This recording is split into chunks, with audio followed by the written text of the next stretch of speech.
അതിന് അവർ ഒരു മാനദണ്ഡങ്ങളും പാലിക്കുന്നില്ല. അത് അധികാരം നിലനിർത്തുക എന്നുള്ള ഒറ്റ ലക്ഷ്യം വെച്ചുകൊണ്ട് വർഗീയ പാർട്ടികളുമായിട്ട് ഒരുമിച്ച് പ്രവർത്തിക്കുന്നതിലൊന്നും അവർ വൈമനസ്യം കാണിക്കുന്നില്ല എന്നുള്ളതാണ് നമ്മുടെ നാടിനെ സംബന്ധിച്ചും ഏറ്റവും വലിയ ആപത്കരമായിട്ടുള്ളൊരവസ്ഥ. ഒറ്റപ്പെടുത്തേണ്ടുന്നവരെ ഒറ്റപ്പെടുത്തുന്നതിന് പകരം കൂടെ നിർത്തി വളർത്തുന്ന ഒരു സംഭവം കേരളത്തിൽ രണ്ട് പക്ഷത്തും LDF ആയാലും UDF ആയാലും ഉണ്ട് എന്നുള്ളത് തീവ്രവാദത്തെ വളർത്താൻ തീർച്ചയായിട്ടും ഉതകും എന്നുള്ള കാര്യത്തിൽ സംശയമില്ല. രണ്ട് പാർട്ടികളും, അതായത് UDF LDFും തീവ്രവാദ സമീപനത്തോട് കടുതരമായിട്ടുള്ള ഒരു പ്രതിഷേധവും അല്ലെങ്കിൽ അതിനെ തടയാൻ വേണ്ടിയിട്ട് കാര്യമായ നടപടികളൊന്നും കേരളത്തിൽ എടുത്തിട്ടില്ല എന്നാണ് ഞാൻ വിചാരിക്കുന്നത്. Now, following the ban on PFI, families of these victims have hailed the government's decision. They say there should be a permanent ban imposed on the radical organization, not just for 5 years. Their emotions vary from recalling the horror to a sense of relief. ಅವರು ಇದು ಮಾಡ್ತಾರೆ ಅಂತ terrorist activities ಎಲ್ಲ ಮಾಡ್ತಾ ಇದ್ದಾರೆ. ಇವಾಗ ಮೋದಿಗೇನು ಥ್ರೆಟಿಂಗ್ ಇದೆ ಅಂತ ಇರೋರಿಗೆ ಯಾಕೆ ಇಡಬೇಕು? ಪೂರ್ತಿ ತೆಗೆದುಬಿಡಬೇಕಾಗಿತ್ತು. ಪೂರ್ತಿ ತೆಗೆದು. ಸೊ ನೀವು ಸರ್ಕಾರಕ್ಕೆ what you want to appeal to ಸರ್ಕಾರ, ಗವರ್ಮೆಂಟ್ ಅಬೌಟ್ ದಿಸ್? ಇದು ಸರ್ಕಾರ ಬಂದು ಮಾಡ್ತಾ ಇದೆ, ಫುಲ್ಲು ಮಾಡಿದ್ರೆ ಇನ್ನೂ ಚೆನ್ನಾಗಿರುತ್ತೆ. ರುದ್ರೇಶ್ ಥರ ಇನ್ನೊಬ್ರು ಯಾರೂ ಹೋಗಲ್ಲ. ಮತ್ತೆ We also spoke to the family of Sasi Kumar, who was killed by bike-borne assailants who had attacked him with sharp weapons and succumbed to his injuries. 2016ஆம் ஆண்டு இந்து முன்னணியின் செய்தி தொடர்பாளராக பணி செய்த மாவீரன் சசிகுமார் படுகொலை செய்யப்பட்டார். அவரின் சகோதரர் ஆவேன். மத்திய அரசாங்கம் PFI அமைப்பை இந்தியா முழுவதும் தடை செய்ததை இந்த நேரத்தில் மற்றற்ற மகிழ்ச்சி அடைகிறோம். எங்கள் குடும்பத்தின் சார்பாக மத்திய அரசாங்கத்துக்கு பாராட்டுகளையும் தெரிவித்துக் கொள்கிறோம். There was also RSS leader Sharath, who was hacked to death in 2017, and PFI's role was established behind his death. Here is what his family feels today. ಇದು ಬಹಳ ಸಂತೋಷ ಆಗಿದೆ ನನಗೆ. ನಾನು ಅದರಲ್ಲಿ ಮೋದಿ ಅವರಿಗೆ ಸಂತೋಷವನ್ನು ಹೇಳಲು ಬಯಸ್ತೇನೆ. ಇದು ಬಹಳ ಸಂತೋಷದ ಸುದ್ದಿ. ಇದು ಬ್ಯಾನ್ ಅಂದರೆ ಊರ್ಜಿತವಾಗಿ ಉಳಿಬೇಕಿದು. ಇದನ್ನು ಬರೀ 5 ವರ್ಷಕ್ಕೆ ಇಟ್ಟುಕೊಳ್ಬಾರ್ದು. ಇದು ಶಾಶ್ವತವಾಗಿ ಇರಬೇಕು ಈ ಬ್ಯಾನ್. ನನ್ನ ಮಗನ ಕೇಸಲ್ಲಿ ಅವರು ಬೇಲಿ ಸಿಕ್ಕಿದೆ. ಅದು ಇವರು ನಮ್ಮ ಕಾಂಗ್ರೆಸ್ ಸರ್ಕಾರದ ಮಾಡಿದ FIR ಸರಿ ಇಲ್ಲ ಅವರು. ಅದಕ್ಕೆ ನಾನು NIA ತನಿಖೆ ಮಾಡಬೇಕಂತ ಹೇಳಿದ್ದೇನೆ. ನಾನು ಕಂಪ್ಲೇಂಟ್ ಕೊಟ್ಟಿದ್ದೇನೆ. ಆ NIA ತನಿಖೆ ಮಾಡಿ ನನ್ನ ಮಗನನ್ನು ಕೊಂದವರಿಗೆ ನ್ಯಾಯವಾದ ಶಿಕ್ಷೆ ಆಗಬೇಕು. ನನಗೊಂದು ನ್ಯಾಯ ಒದಗಿಸಿಕೊಡಬೇಕು. In some other stories that made headlines, in a major setback to West Bengal Chief Minister Mamata Banerjee in Dware Ration scheme, Calcutta High Court has declared it illegal. Union Cabinet has extended Prime Minister's Gramin Kalyan Yojana scheme till December this year. So far, government has spent 3.8 lakh crore rupees on the ration scheme. Union Cabinet has also approved Indian Railways' proposal for the redevelopment of 3 major railway stations in New Delhi, Ahmedabad and CSMT Mumbai. This project involves an investment of approximately 10,000 crore rupees.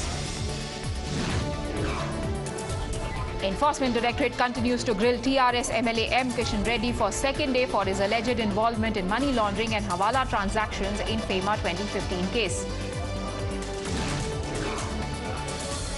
In the IRCTC scam case, the Rouse Avenue Court has summoned Bihar Deputy Chief Minister Tejasvi Yadav, directing him to appear personally before the court on the next date of hearing. This after he failed to file a response to CBI's plea in the case.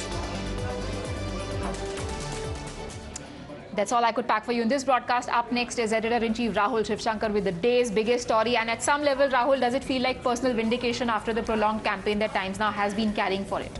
Well, Priya, thanks indeed. Yes, Times Now has been investigating the PFI now, viewers, for about 6.5 years. And I personally have felt that this organization needed to be banned much earlier. Viewers, we have been sued by the PFI. On several occasions, people have called and threatened me directly, saying that they will exact some form of revenge on me and my colleagues, viewers. You just have to Google and you will see the kind of threats that have been issued against Times Now. But viewers, the big story The Modi government at the center has finally walked the talk. After threatening to ban Islamist radical hate group, the PFI, the center passed the order at dawn. Yes, viewers, at around 6 o'clock this morning, we all were awoken to this news. A number of us rushed to office to start putting the details together. Your channel, as I told you, viewers, has been campaigning for this. Our investigative reportage became very hard to ignore and became an irritant, a fly in the ointment, so to speak, for the PFI. It sued us. Its cadre threatened us. Just the other day, we were roughed up by the cadre that, of course, viewers, exercises a very muscular view of what they think they are doing.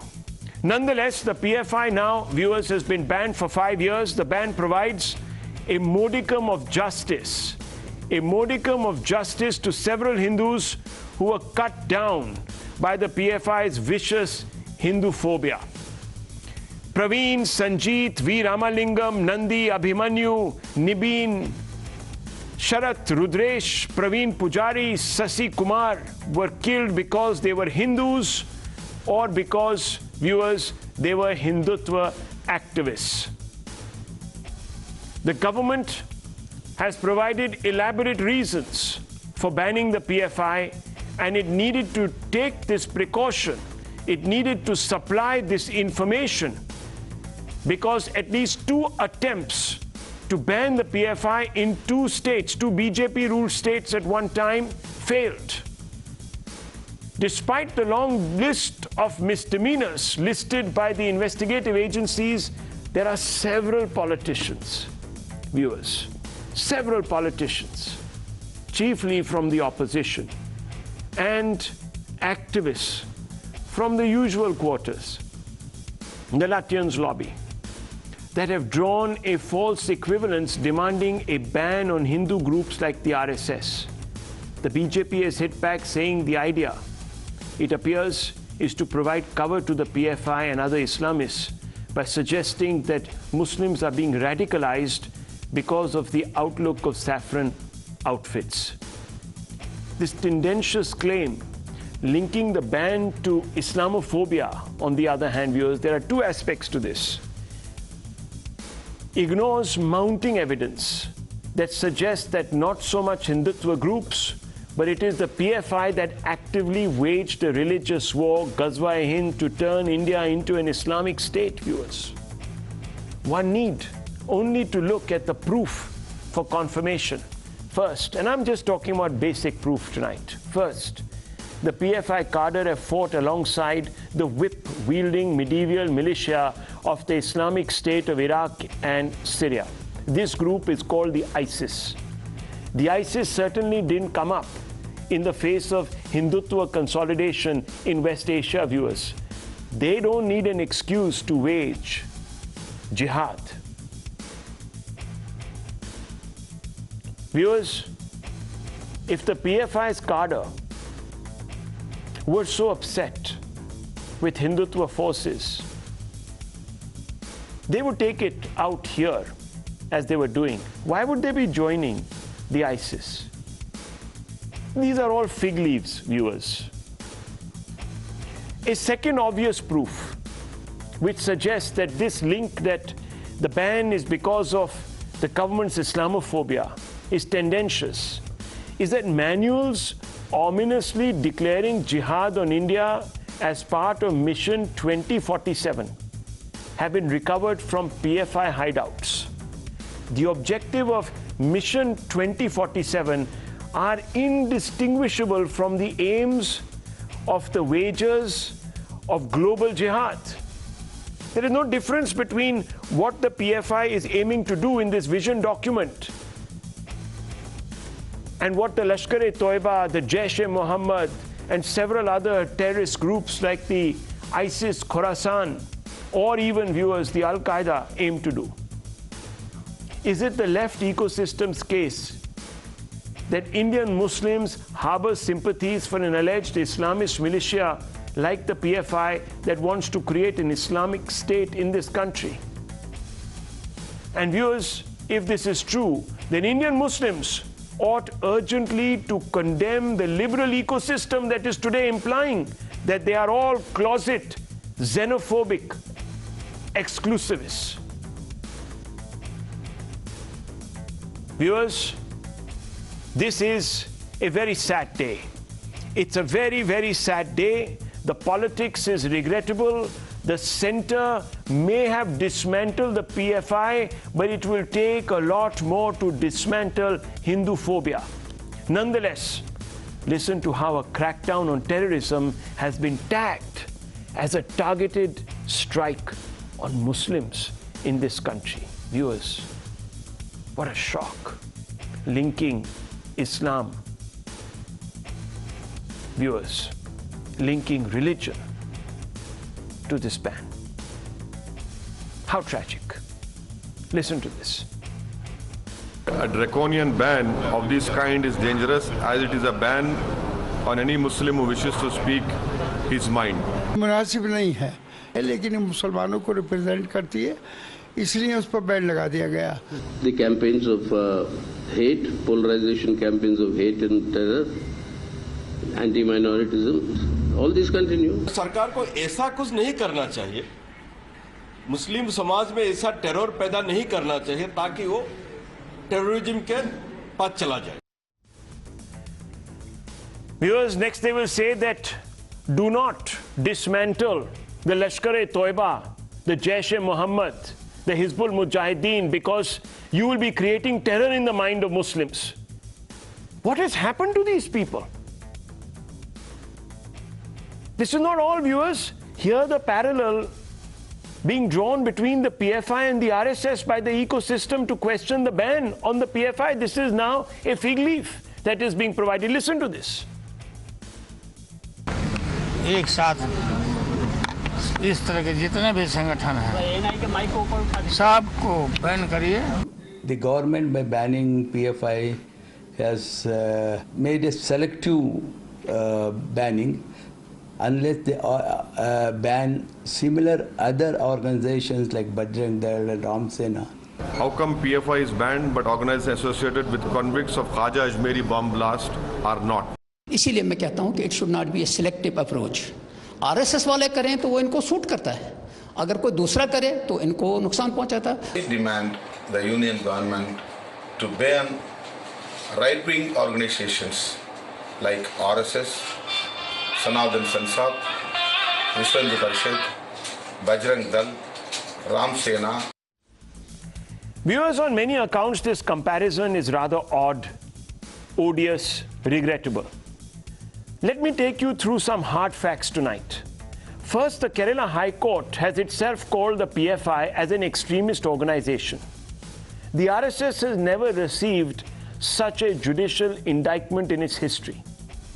Second, none other than the President of India, Pranab Mukherjee, graced an RSS event with his presence in 2018 and also hailed the RSS founder Hegdewar as a true son of India. The Pranab Mukherjee, viewers, served the Congress party for his entire career. Was he some Shakha member? Was he some Hindutva radical? Some Hindu saffron terrorist, as they like to call Hindus these days, viewers? Think about it.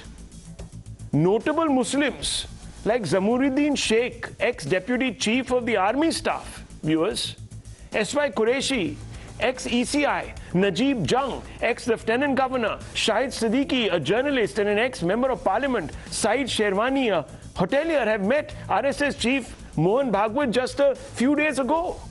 Why would such notables meet an alleged terrorist? Are they also terrorists now? This is completely silly, viewers. Are we supposed to think terrorist sympathizers and enablers of some genocide against Muslims? Why would they deign to meet an individual who runs, in the view of the Congress party, the RJD, OAC, a terror organization? Just think about it. The RSS has its own Muslim wing, the Muslim Rashtra Manch. Muslims are part of the RSS, viewers. Why are they joining the RSS? To be killed. Where is logic?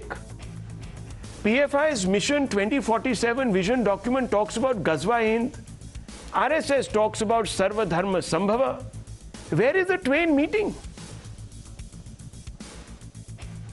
The chairman of the Imam Association of India, Umar Ahmad Ilyasi, met with Mohan Bhagwat.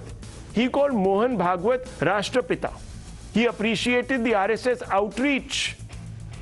He welcomed the ban on the PFI. Will they say that he is also a closet Sanghi? Viewers, there is something bizarre going on in this country, and we need to call it out. This kind of false equivalence that is being drawn, this pretext that is being offered, is very dangerous. It does nobody any favors, least of all our Muslim brothers and sisters. Let's open this up, viewers. Let's speak to Sai Deepak, an advocate. Let's speak to Syed Rizwan Ahmed, another advocate. Let's first begin with them. Mr. J. Sai Deepak, what do you make of this demand to ban the RSS that the opposition is making? And if the RSS is not banned, then they question the legitimacy of the ban. On the PFI, they say that, look, you must take action equally.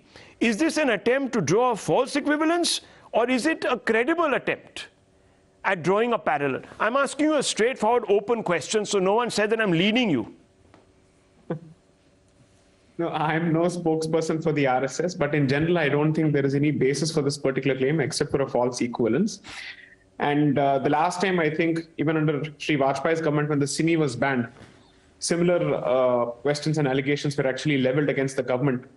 Now, the fact of the matter is, this particular incident in this ban has brought to fore a long, well-known, open secret, which is perhaps no more a secret, that the left and Islamists in this country enjoy a cozy relationship.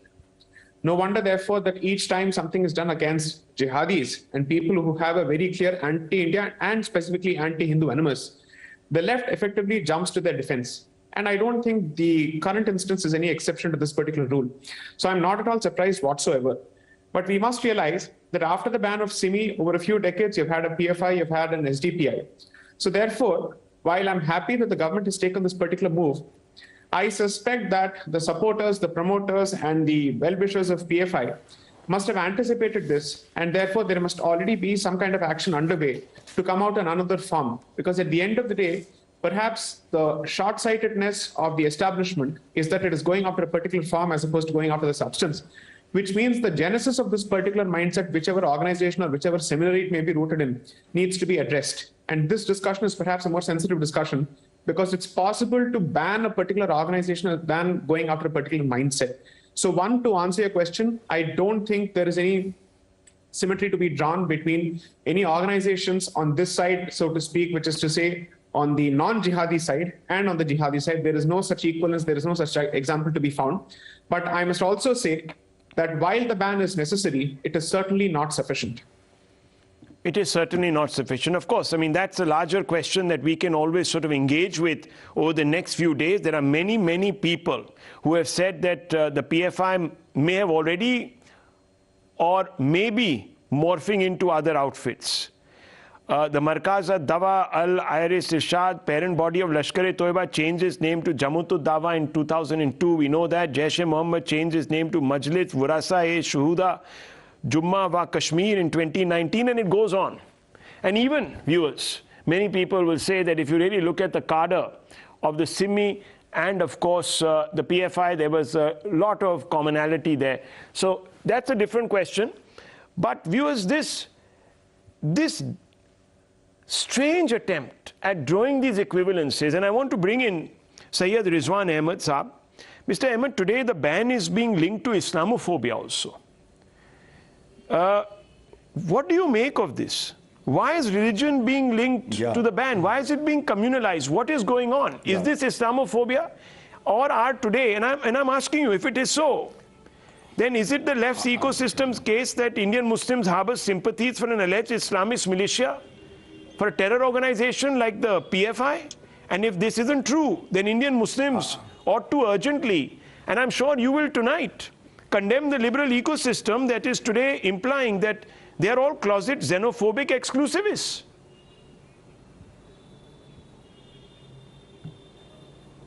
Yeah, thank you so much. Jai Hind, Vande Mataram.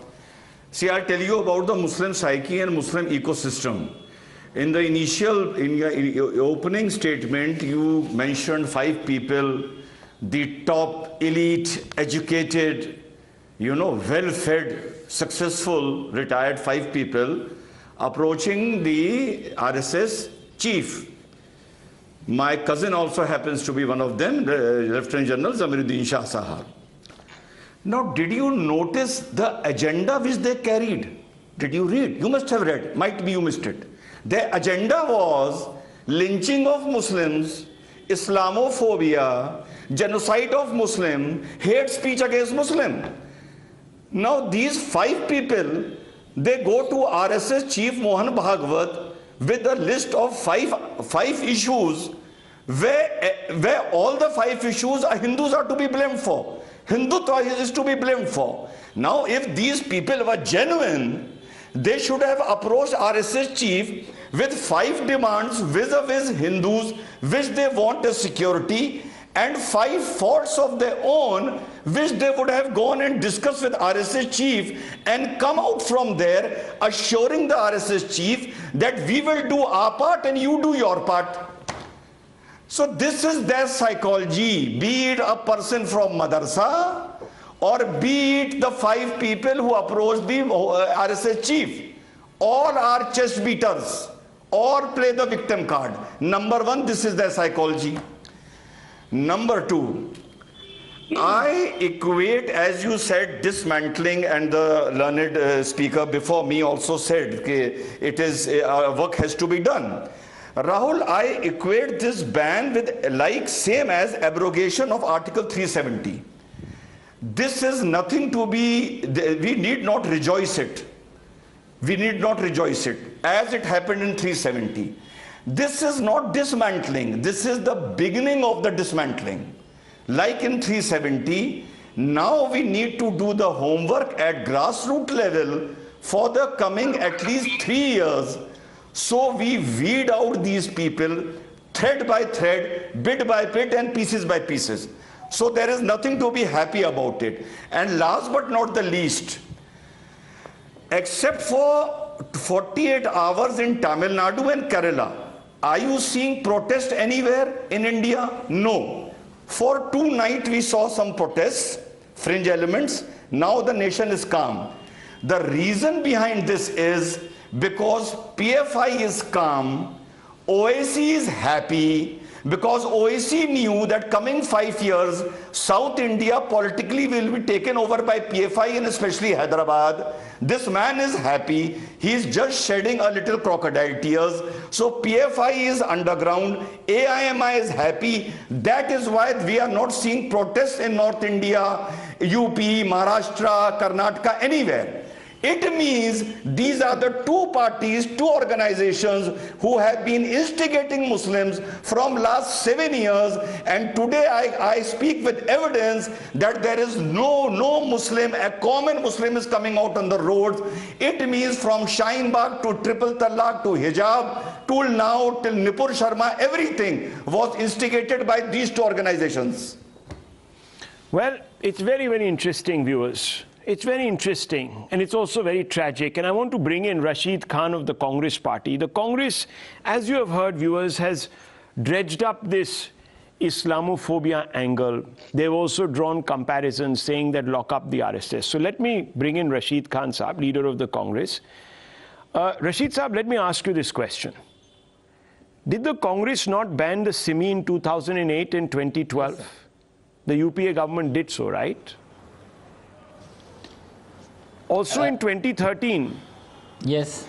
Also in 2013, you went out there and you said that other groups need also be banned. you said this. Now, if you can ban the Simi, extend the ban in 2012, 2013, then why not the BJP? Were you also Islamophobic?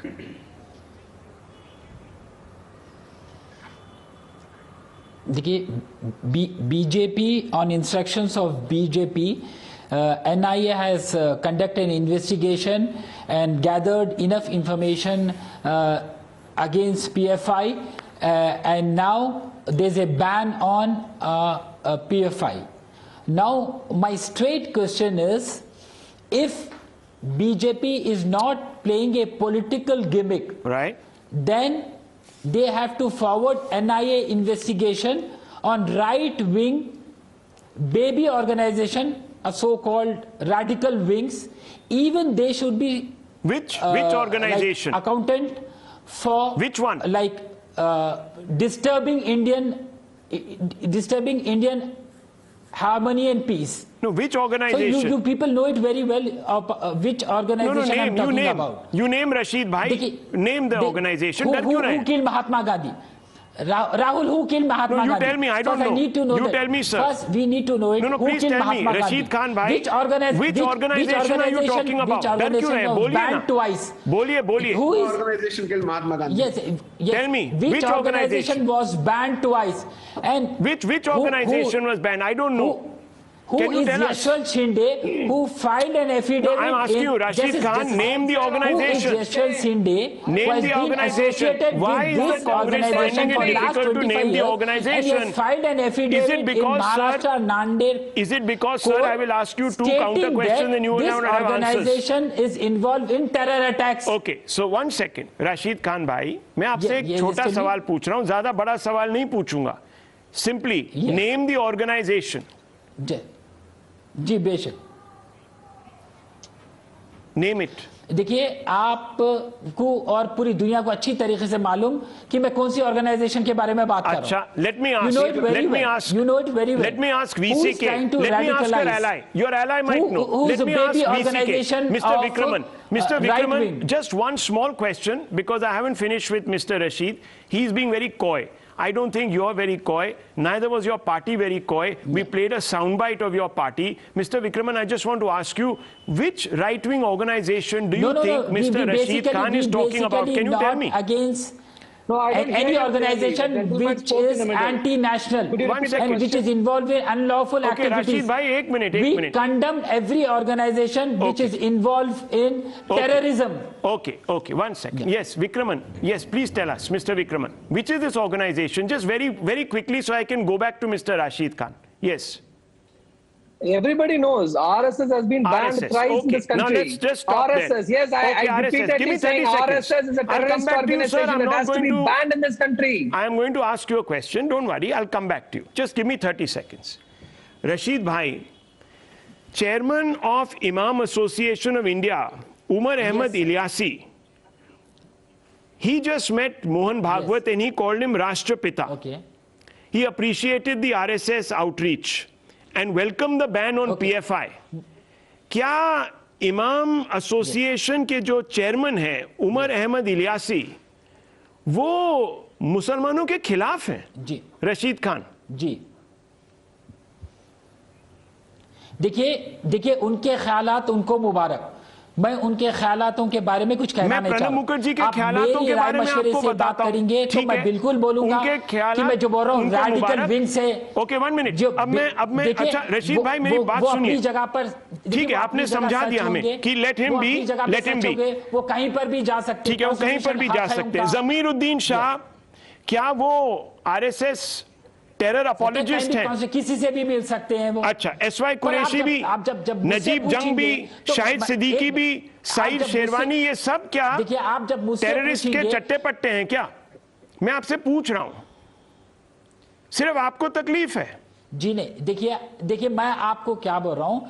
I basically demand Amit Shah, Home Minister of India, but sir, who are you? To forward who are you? NIA to investigate. Who are you? You are one. Wings. One What's second. so wrong in it? You are What's one leader of the one Congress. Organization. Okay. Let me ask you someone who is from the Congress party. Just a minute. Pranab Mukherjee went to RSS. No, one second. Please listen to this. Yes, sir. मैं कांग्रेस की बात करता हूँ.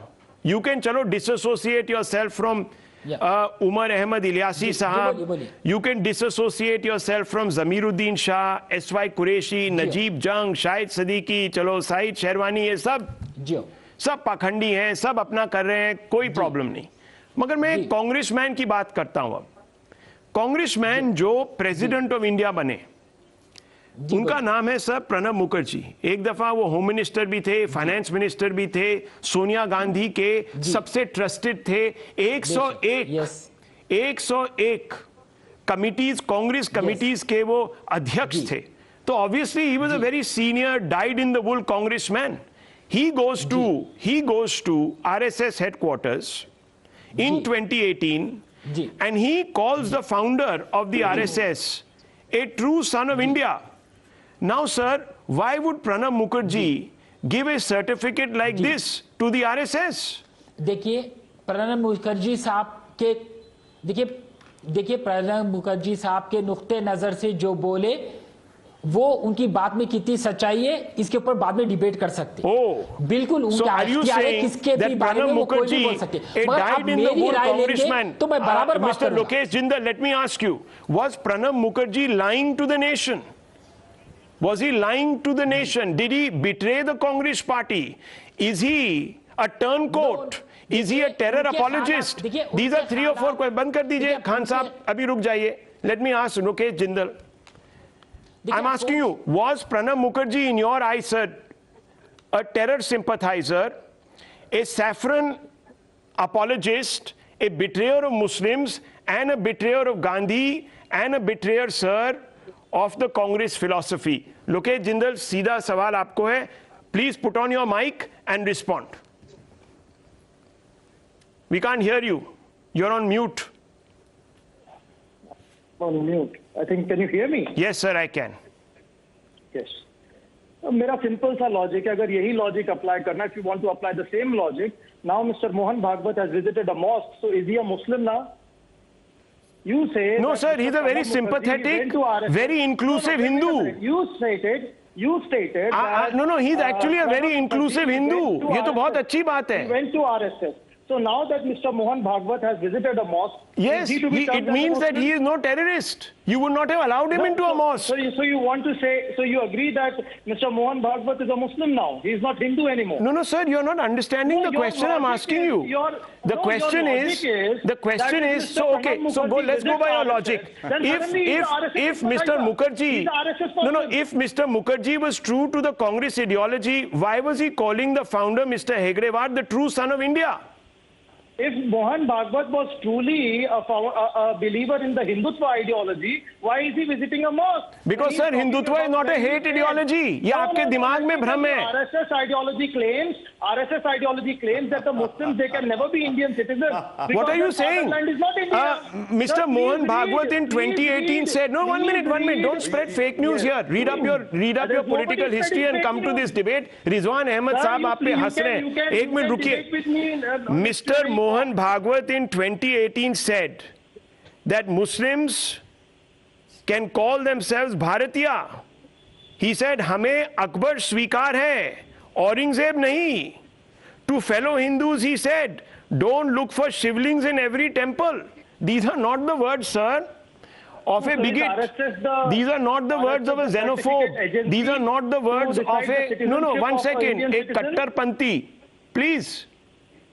आपको इतना तो होश होना चाहिए जिंदल साहब. मैं तो आपके लॉजिक से ही चल रहा हूँ. आपने कहा प्रणब मुखर्जी साहब अगर आरएसएस हेडक्वार्टर्स जाते हैं तो वो आरएसएस मैन हो जाते हैं. सिमिलरली अरे भाई वो आरएसएस हेडक्वार्टर गए and he called Mr. Hegrewar a true son of India.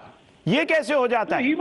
He was a son of India. In India there is pluralism. There is freedom or liberty of speech and expression. So then what is your problem? Why do you want to ban the RSS if he was a true son of India? India is not a terror state, sir.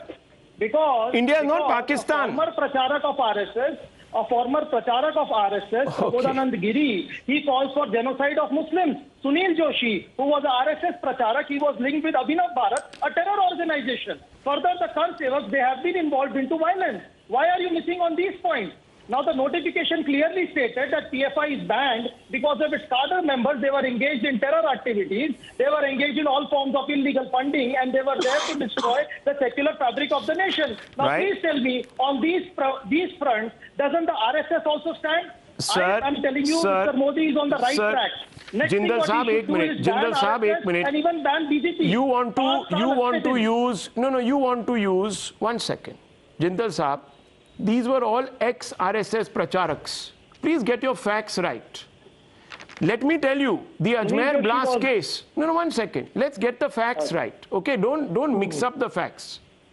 If someone leaves your organization and he does something wrong, are you... 1 second. आपकी ही सरकार ने किया और उसको revoke क्यों किया? आपने ही RSS को Republic Day function में बुला के parade करवाया. Let me bring in Mr. Sai Deepak. Let me bring in the columnist with us. Let me complete. 1 second. Sunanda Vashish. No, 1 minute. Let's get the facts out here. 1 second. Lokesh Saab. 1 minute. Let me ask other people also to come in. 30 seconds. आपकी बहुत सुन ली हमने. Yes. आपने कुछ भी नहीं सुनी, sir. Just one submission. Just one. Okay. You're coming to me. Just before Ms. Vashish gets in, just one submission. Yeah. Go ahead. My simple submission is this.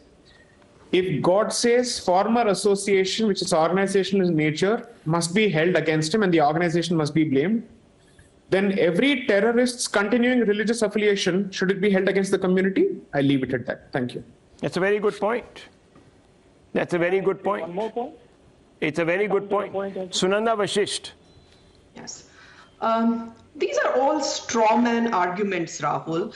They are trying to derail the debate, not just in this debate, in the entire country. They are trying to derail the debate. As someone who studies terrorist organizations very closely, as someone who has been following the pattern of the liberals and leftist organizations, how they give covering fire to Islamist organizations, I see all over the world, I see nothing surprising here at all.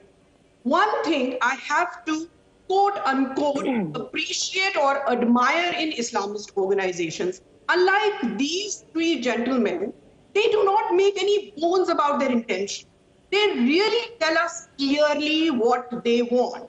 So if you look at the vision statement 2047 that was unearthed by our police, they clearly tell us what they want.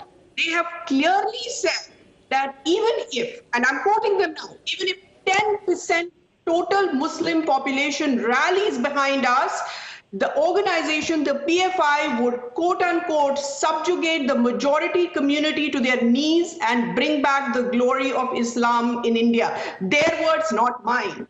Their words again, quote, all our frontal organizations, including parties, should be focused on expanding and recruiting, and we should be giving training and attacking using defensive techniques such as swords, rods, and other weapons. Their words, again, not mine. Their words that they should have plans to recruit, quote unquote, their words, loyal Muslims into government departments, including executive and judicial positions, as well as police and army. Again, their statement that they need to create a split between RSS and SCs, STs, and OBCs by projecting the organization as an outfit interested only in the welfare of upper caste Hindus. Their statement that anyone who stands against them should be, their word, eliminated. Their statement that they should have a friendly relationship with Turkey, which they call a flag bearer of Islam. And their efforts should be made to cultivate reliable friendship in some other Islamic countries. These are not my words. These are their words. Why don't we take them up for what they are telling us? All these strawman arguments and all these what they call useful idiots. Islamists know exactly what they are doing. They're not their friends either. So they just know that these guys, they are just useful idiots. They are giving them covering fire. But now the government has started. This is not just one organization. terrorist organizations, Islamist terrorist organizations all over the world work like that. This is a global jihad network. Okay. So also a part of the global jihad network. Here's big breaking news. Times Now has accessed more details of what has been accessed by our agencies. This is a big story that we are breaking, an exclusive news break. Project Ghazwa-e-Hind. Castrail exposes this plot. The Darbar diabolism has been decoded. Cash for Hate trail has been outed. Proof is in black and white. There is a watertight case against the PFI. My colleague Priya Behel has worked on this entire dossier that we have accessed, viewers, and I'm going to put it out for you in the next 3 or 4 minutes. But before that, I want to bring in Mr. Vikraman. Mr. Vikraman, the Congress banned Simi in 2008 and 2012. Was it an Islamophobic organization? Why didn't it ban the RSS then? Can you tell me? It went and banned the Simi in 2008 and 2012, the Congress, the UPA. It's one of your allies today in Tamil Nadu. Why didn't it then also go ahead and ban the RSS? They were in power for 10 years. They must have found something. If they could find enough against Simi to have a ban in 2008 and then renew the ban in 2012, then because they know so much about the RSS's terror activities, it should have been very easy for them to ban the RSS. What happened, that's a Mr. good question, Vikram? Rahul. Can I answer? Yeah, please. Yeah. See, the Simi has been banned in 92 also. 92 it was banned along with RSS. So you should talk that ban also. RSS has been banned thrice. Once in 1948, then in 1975, then in 1992. In 1992, it was banned along with Simi also. So that is why I'm saying if PFI has to be banned, RSS should also be banned. Because Simi has been banned only Sir, twice. I asked you a very simple question. I asked you a simple question. In 2008 and 2012, the Congress banned the Simi. Yes, no. Yes, no. In 75, sir, it was the emergency. Even newspapers were banned in this country. Let me tell you, journalists were locked up, political parties were banned, politics was over, the constitution was banned. Okay, that was Can I quote dismantled. something? So let's not, Can I 1 quote minute, something? 1 minute, Can I Mr. quote Vikraman, Mr. come to the Sardar point, Vallabhbhai please. Patel? Come Can to I the point. quote I Mr. request Sardar you, sir, Vallabhbhai I Patel? beg you, come to the As a point. Don't result waste of my the viewers' RSS time poison, and attention. Please. India had to suffer the sacrifice of Sir, Gandhiji's life. I am asking you, RSS men Mr. distributed Vikraman. sweets after Gandhiji's death. It was Mr. said by Vikraman. Sardar Vallabhbhai Patel in his letter Yes. to Hedgewar. Yes. Yes. Why was the ban revoked? See, that is a different question. No, what is a Why was different the ban question? The revoked for Congress was Simi? there in power. The great Nehru was there. He didn't care about the legacy of Gandhiji. Why did he revoke it? I'm asking See, you. the ban was revoked because the court has given it a clean sheet. I'm telling you. So then, are you Natram spreading Godse- fake news? No, it is not. Then a are fake you news. spreading fake news? Listen, the Simi, did the Simi get a clean chit? Did the Simi get a clean chit? I'm telling you how the court gave clean I'm chit to asking you, RSS. Mr. I'm Vikraman, answering in that. I'm 2008 answering and that. 2012, Nathuram Godse had Congress given party, two the UPA witnesses. government built a See, very strong Nathuram case. Godse Sir, had given- please. Vikraman Saab, don't shout over me. Please, I'm asking you, if you listen to the question, perhaps you will have a good, straightforward answer. Listen to the question, please. I'm not asking anything here to out give of the a straightforward textbook. answer or the Please answers listen. you want from me. I Sir, want to state the I truth. asked you some simple I want questions. to state the truth, You said that- not the answers you wanted. Sir, I just Right. want the answer that This is makes not the a most game, sense. it is a debate. That makes the most sense. That's all. I'm only getting that answer from you. Lokesh Jindal says that, bhai, Bhagwat goes to a mosque. Should we call him a Muslim? No, you call him a tolerant Hindu. No Hindu fundamentalist would go to a mosque, viewers, to seek blessings. See, Rahul, I mean, let's you use are our not- brains. you are not letting Okay, me now, talk. Mr. You're just Vikraman, preaching. I'm asking you a This is a simple debate. question. The UPA banned in 2008 Simi, right? It was a terror organization, an Islamist terror organization, right? The Simi went to court. It could not win the case. In 2012, the ban is extended. Isn't it? Facts. can't argue. Why didn't the Congress, since Rahul Gandhi hates the RSS so much, compares it to the Muslim Brotherhood, says that it is a terror organization, it wants to divide India, for all those years when he was tearing up ordinances and calling all the shots, why couldn't he ban the RSS? It's a very simple question. Can I answer? Yes, sir. Okay, in 2024, the first thing after the Congress government comes to power, it will be banned for sure. It will be banned for sure. Sir, आप future की बात मत करो. हमने future देखा नहीं, and you are talking about a future which is so improbable that it may never appear before us. Sai Deepak, Jay Sai Deepak, what do you make of this? Is this now verging on apology? 1 second. Are these people today becoming apologists for Hindu phobia? Is that what we are seeing here for political reasons, because they have constituencies, because they depend on a particular vote bank? Is that what we are seeing? Clearly, they are catering to a particular vote bank, because instead of asking what is the material on the basis of which the PFI has been banned, and asking if similar material has ever been found in the possession of any other organization, let alone the RSS, it's surprising that they don't wish to argue this particular question on merits. Perhaps, I think at some stage, the government must make it abundantly clear that this is the material on the basis of which the ban was effected. The documents, the Ghazwayan literature, the ammunition that is found, each of those documents must not only be part of the court's record, it must also enter the court of public opinion, so that these kind of apologies can be shut up for good. Because at the end of the day, what is being pushed in the name of the defense of this particular organization is Islamofascism along with Hinduphobia. Both of them effectively go hand in hand.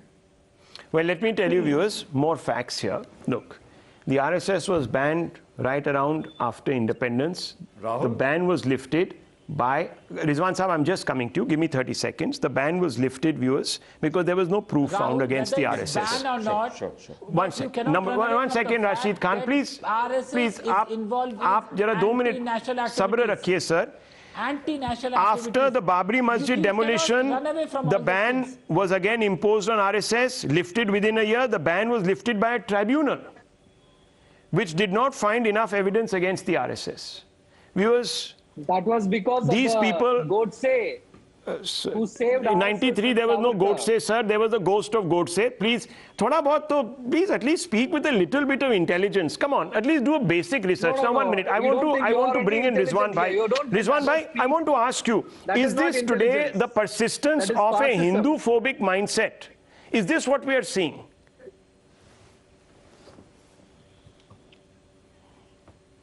Yeah.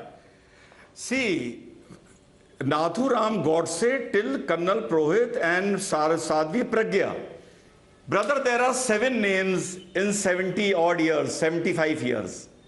To counter them, should I give them 700 names of Islamists in these 75 years? Come on, for God's sake, put up a better argument. Nathuram Godse ka baja kab tak bajaoge yaar? 75 saal ho gaye, kab tak bajaoge? Number 1. Number 2, that lady mentioned 2000, that lady in the panel, I'm missing her name, 2047. Yes. What I feel, Sunanda Rahul, Vashisht, yes. Where I feel, Rahul, that, yeah, Sunanda, ma'am, Sunanda. What I feel that PFI pushed their luck too far when they came up with this resolution of 2047. They pushed their luck too far, and I think that was the beginning of the end. They should not have come with this resolution, at least if they wanted to survive this government. Last but not the least, why the people representing the Congress party, what I can see, why they are in a state of panic. Rahul, last 2 years I have been attending debates where the Muslim scholars, AIMIM, Congress spokesperson, have been ad nauseum reiterating कि ban करो ना, action लो ना, PFI को ban करो ना. अरे भैया कर दिया ना, अब क्यों परेशानी है? For 2 years, were you saying RSS को बैन करो? No, you are not saying. Rather, you were saying PFI को बैन करके दिखाओ. करो, कर दिया. Or from the last 2 years, you should have mentioned RSS. Now, today, to change the narrative, you come up with this argument कि RSS को ban करो. Number 3, what my friend Sai said, I do not subscribe to this idea that the evidences should come in public domain. No, as a lawyer, till the charge sheet is filed, no evidence the government or the NIA should bring in the public domain. Last but not the least, if you see the map of PFI, if you see the flag of PFI, and if you can display it, it resembles the flag of Palestine. Yes. If you can display both the flags, you will see the similarity. And you are comparing it to RSS. Well, viewers, let me tell you, just recently in Karnataka, the Congress was demanding a ban on the PFI. The left former chief minister, Mr. Achyutanandan, what did he say, viewers? Let me recount his words. He said that the PFI aims to convert Kerala into a Muslim majority state in 20 years. Viewers, this is concomitant with what their mission statement for 2047 said about the entire country. Why are these parties, and remember their names when you go to elect, when you go to press that button, remember their names. There is a civilizational threat the PFI poses. And here you have political parties who are willing to now abandon their own Pranab Mukherjee, their own community people, notable community people, to support the PFI. Viewers, remember this when you cast a ballot. I need to move on because I am now joined by Rajiv Malhotra and Dr. Subramanian Swamy. Rajiv Malhotra, who's just written a book, 800-page book, viewers, identifying those who are trying to dismantle the idea of India. Let's go to them, Nizam Bhai. Let's bring up Rajiv Malhotra and Dr. Subramanian Swamy, who don't need any introduction. Mr. Rajiv Malhotra, let me begin with you first. The PFI is arguably the most visible face of Hindu phobia in this country. But despite this, an ecosystem is still backing it. What explains this persistent support? Persistent support has been building for a long time, and this is what we've been calling Breaking India Forces. It's a coalition of the global left, of pan-Islam, and now, unfortunately, they brought in the whole African-American movement. The whole Black Lives Matter movement has been taken over by the Marxists, and this is called critical race theory, also called wokeism. So American wokeism, which is basically an ideology that says structures should be dismantled, nations, including nation states, including families, anything that is a dominant structure is oppressing those who are the minorities of the world.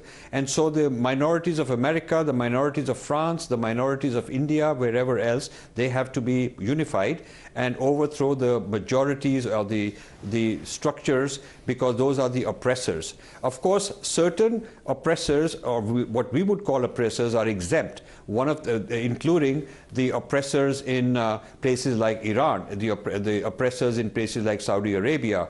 So the oppressors in the Islamic world are exempt. And the oppressors in places like China, they dare not stand up to them because those people don't put up with their nonsense. So we are soft targets, basically, of this new wokeism, global left alliance with pan-Islam, and hence this is happening. Well, and this will get worse. This will get worse. Ominous words. Dr. Swamy, the Congress, the left, several other opposition parties are saying the center must also ban the RSS. What do you make of this? Well, as far as banning is concerned, it's long overdue. It was unnecessarily that we were giving them a long rope. Their long rope was not necessary. And what has happened is that somehow the word had got around during the UPA period that these things can be done with impunity. And we also took a little time, perhaps, I don't know what the compulsions were, but I think at last something has happened. This should be a warning to all.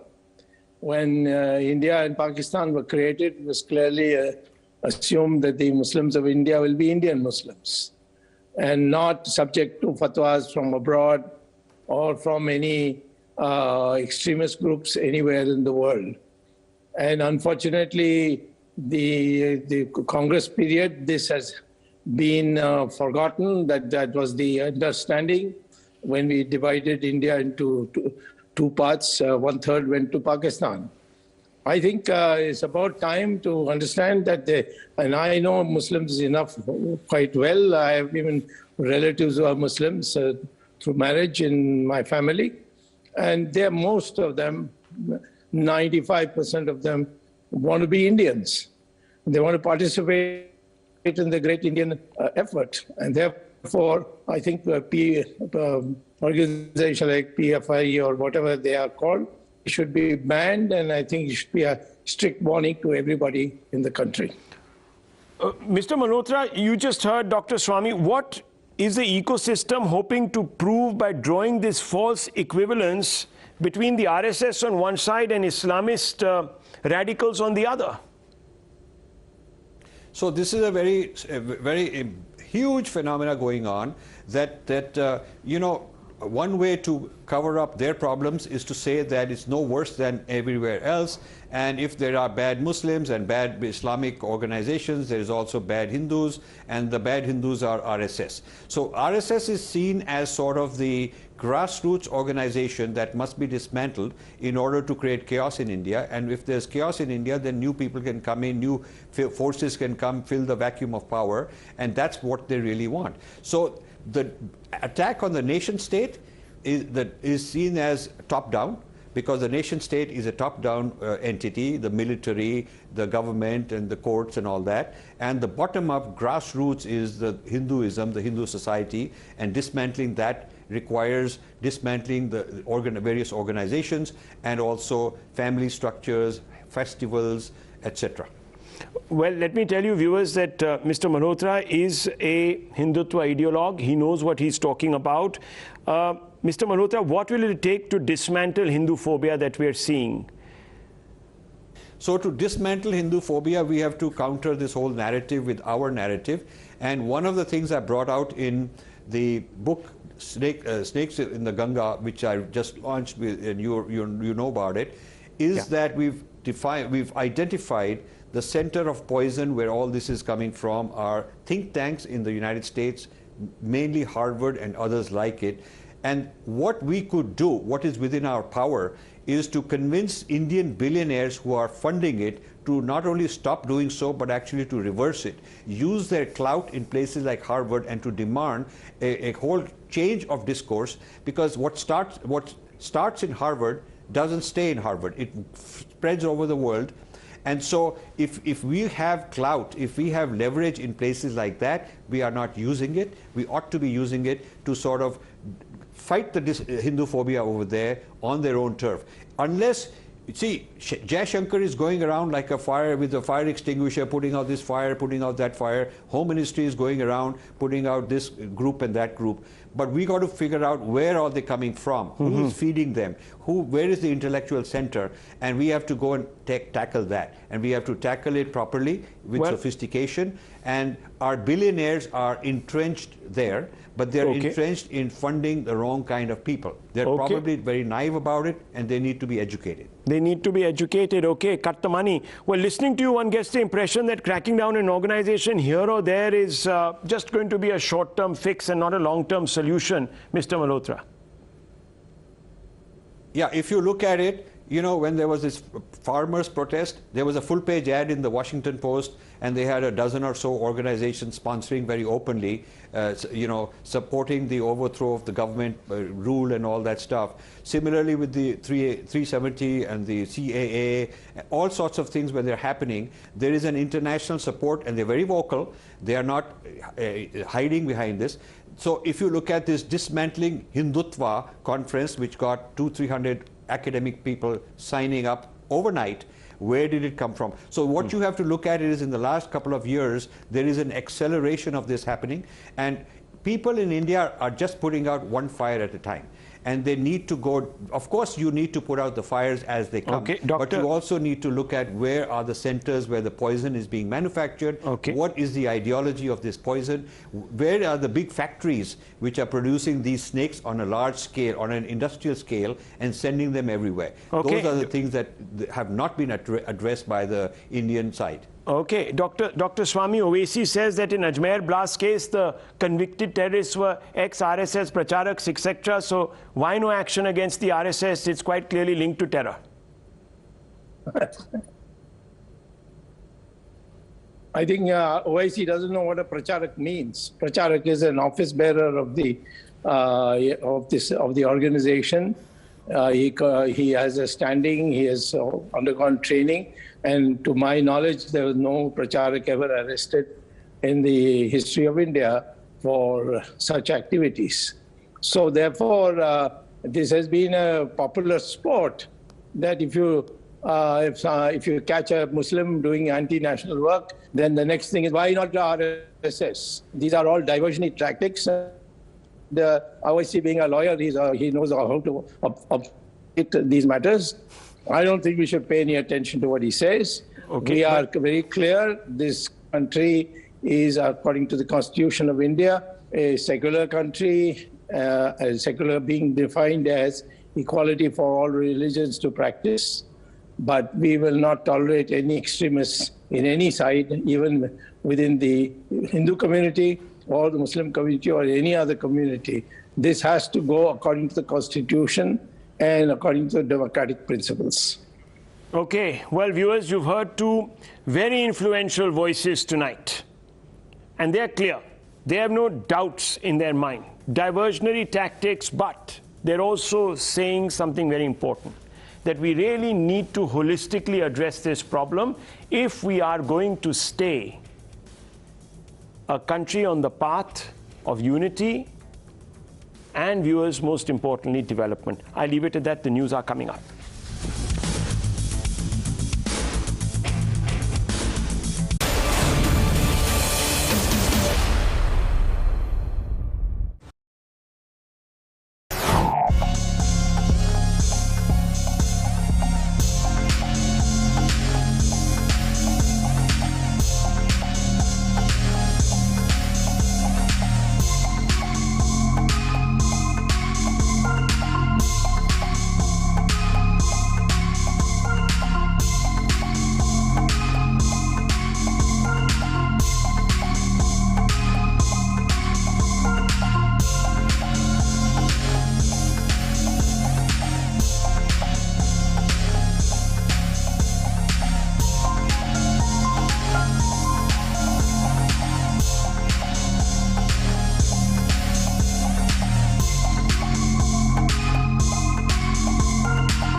on the show tonight, viewers. India gets a new Chief of Defence Staff. Government of India appoints Lieutenant General Anil Chauhan to the top post, who will also function as Secretary to Government of India. Rouse Avenue Court grants bail to AAP MLA Amanatullah Khan on a bail bond of ₹1 lakh and a surety of the same amount. Earlier, he was remanded to judicial custody of 14 days.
Good evening, ladies and gentlemen. The Modi government today dismantled the PFI. Home Minister Amit Shah's surgical strike on the hate group that has fanned hatred in India came after crackdowns and raids on the PFI hubs under Operation Octopus. The centre banned the Radical Popular Front of India for 5 years. Your channel has been at the forefront in this fight against hate, exposing the PFI plots devised to disrupt communal harmony and peace in the country. This action today by the government comes after over 1,300 criminal cases were registered by the police and the NIA against various cadres of the PFI and its frontal organizations in different states. Some of these cases have been registered under the UAPA, the Explosive Substances Act, Arms Act and other heinous sections of the IPC. Not to forget, the Centre's action today has also provided justice to the victims of devious hate plots of the group in the past. This is justice for Praveen, Sanjeet, Veeramalingam, Nandi, Abhimanyu, Sharat, Sasi Kumar, Rudresh, Nibin, all of them brutally killed for no fault of theirs except the fact that they belonged to a particular kind of religion that was Hindus. Ladies and gentlemen, even as the cadre took action against the PFI, banning it for 5 years, more skeletons seem to be tumbling out. Details have now emerged that PFI was using money that came from Gulf nations to fund anti-India activities. Times Now has accessed information from agencies on how the PFI used fronts to launder money in India and abroad. On your screens are two entities used to launder crores of rupees in liquid cash for funding radical activities. Munnar Villa Vista Private Limited, a real estate company in Kerala, and Darbar Restaurant in Abu Dhabi belonging to these two gentlemen. And the two PFI leaders who are under the scanner to help launder funds are Ashraf MK and Abdul Razak. Abdul Razak, who was the divisional president of the PFI unit of Perumbatappu, Malappuram, and resigned as soon as the probe began, is the largest shareholder of Munnar Villa Vista project in Kerala, which was allegedly set up with the motive to launder money collected from abroad and within the country. Times Now has accessed details that show that income arising out of construction and sale of 69 villas priced at 5.6 crore at book value may have been a way to park illegal funds.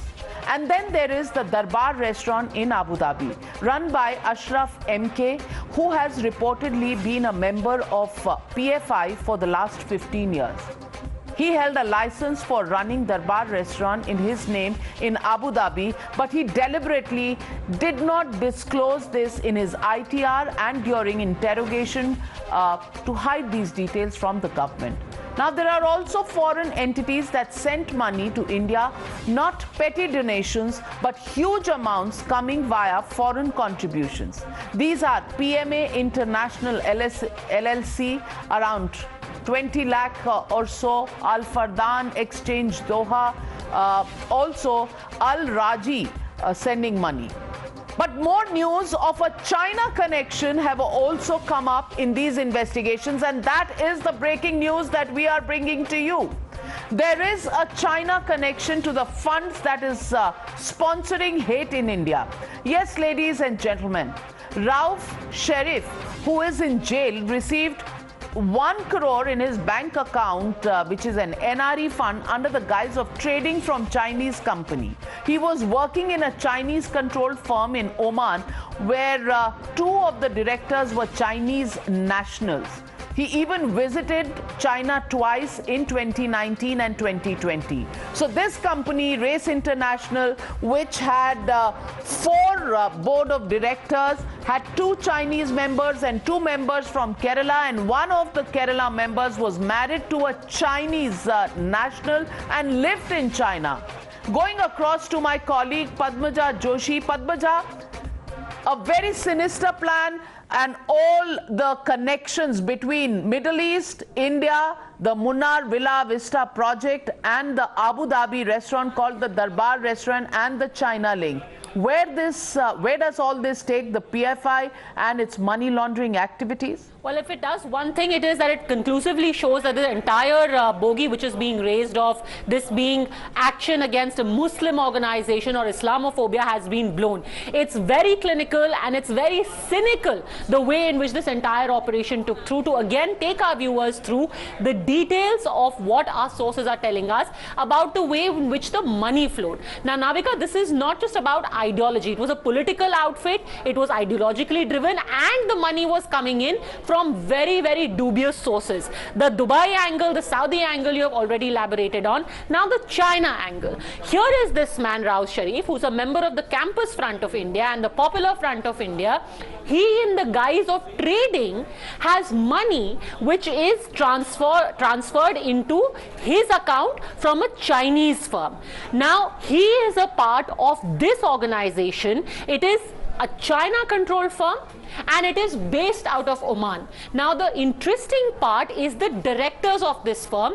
Not only is one of the directors married to a Chinese national and is based out of China, but also, according to our sources, has in the last few years carried out at least 2 trips to China. So this, of course, is the transaction which has been determined as of now. What happened on those trips abroad? What were the people who are transferring this money getting in return for this supposed investment that they are making in Raouz Sharif? The money trail has now been unearthed, according to what sources are telling us. Now, the motive behind this money also is going to be elaborated upon soon. Navika. Well, that seems to be the tip of the iceberg, and more investigations following in this manner. Clearly, Padmaja, the 20 states and the 90 locations on which the raids were conducted was Operation Octopus, where, of course, the NIA and the government wanted damning proof that would stand scrutiny of the courts.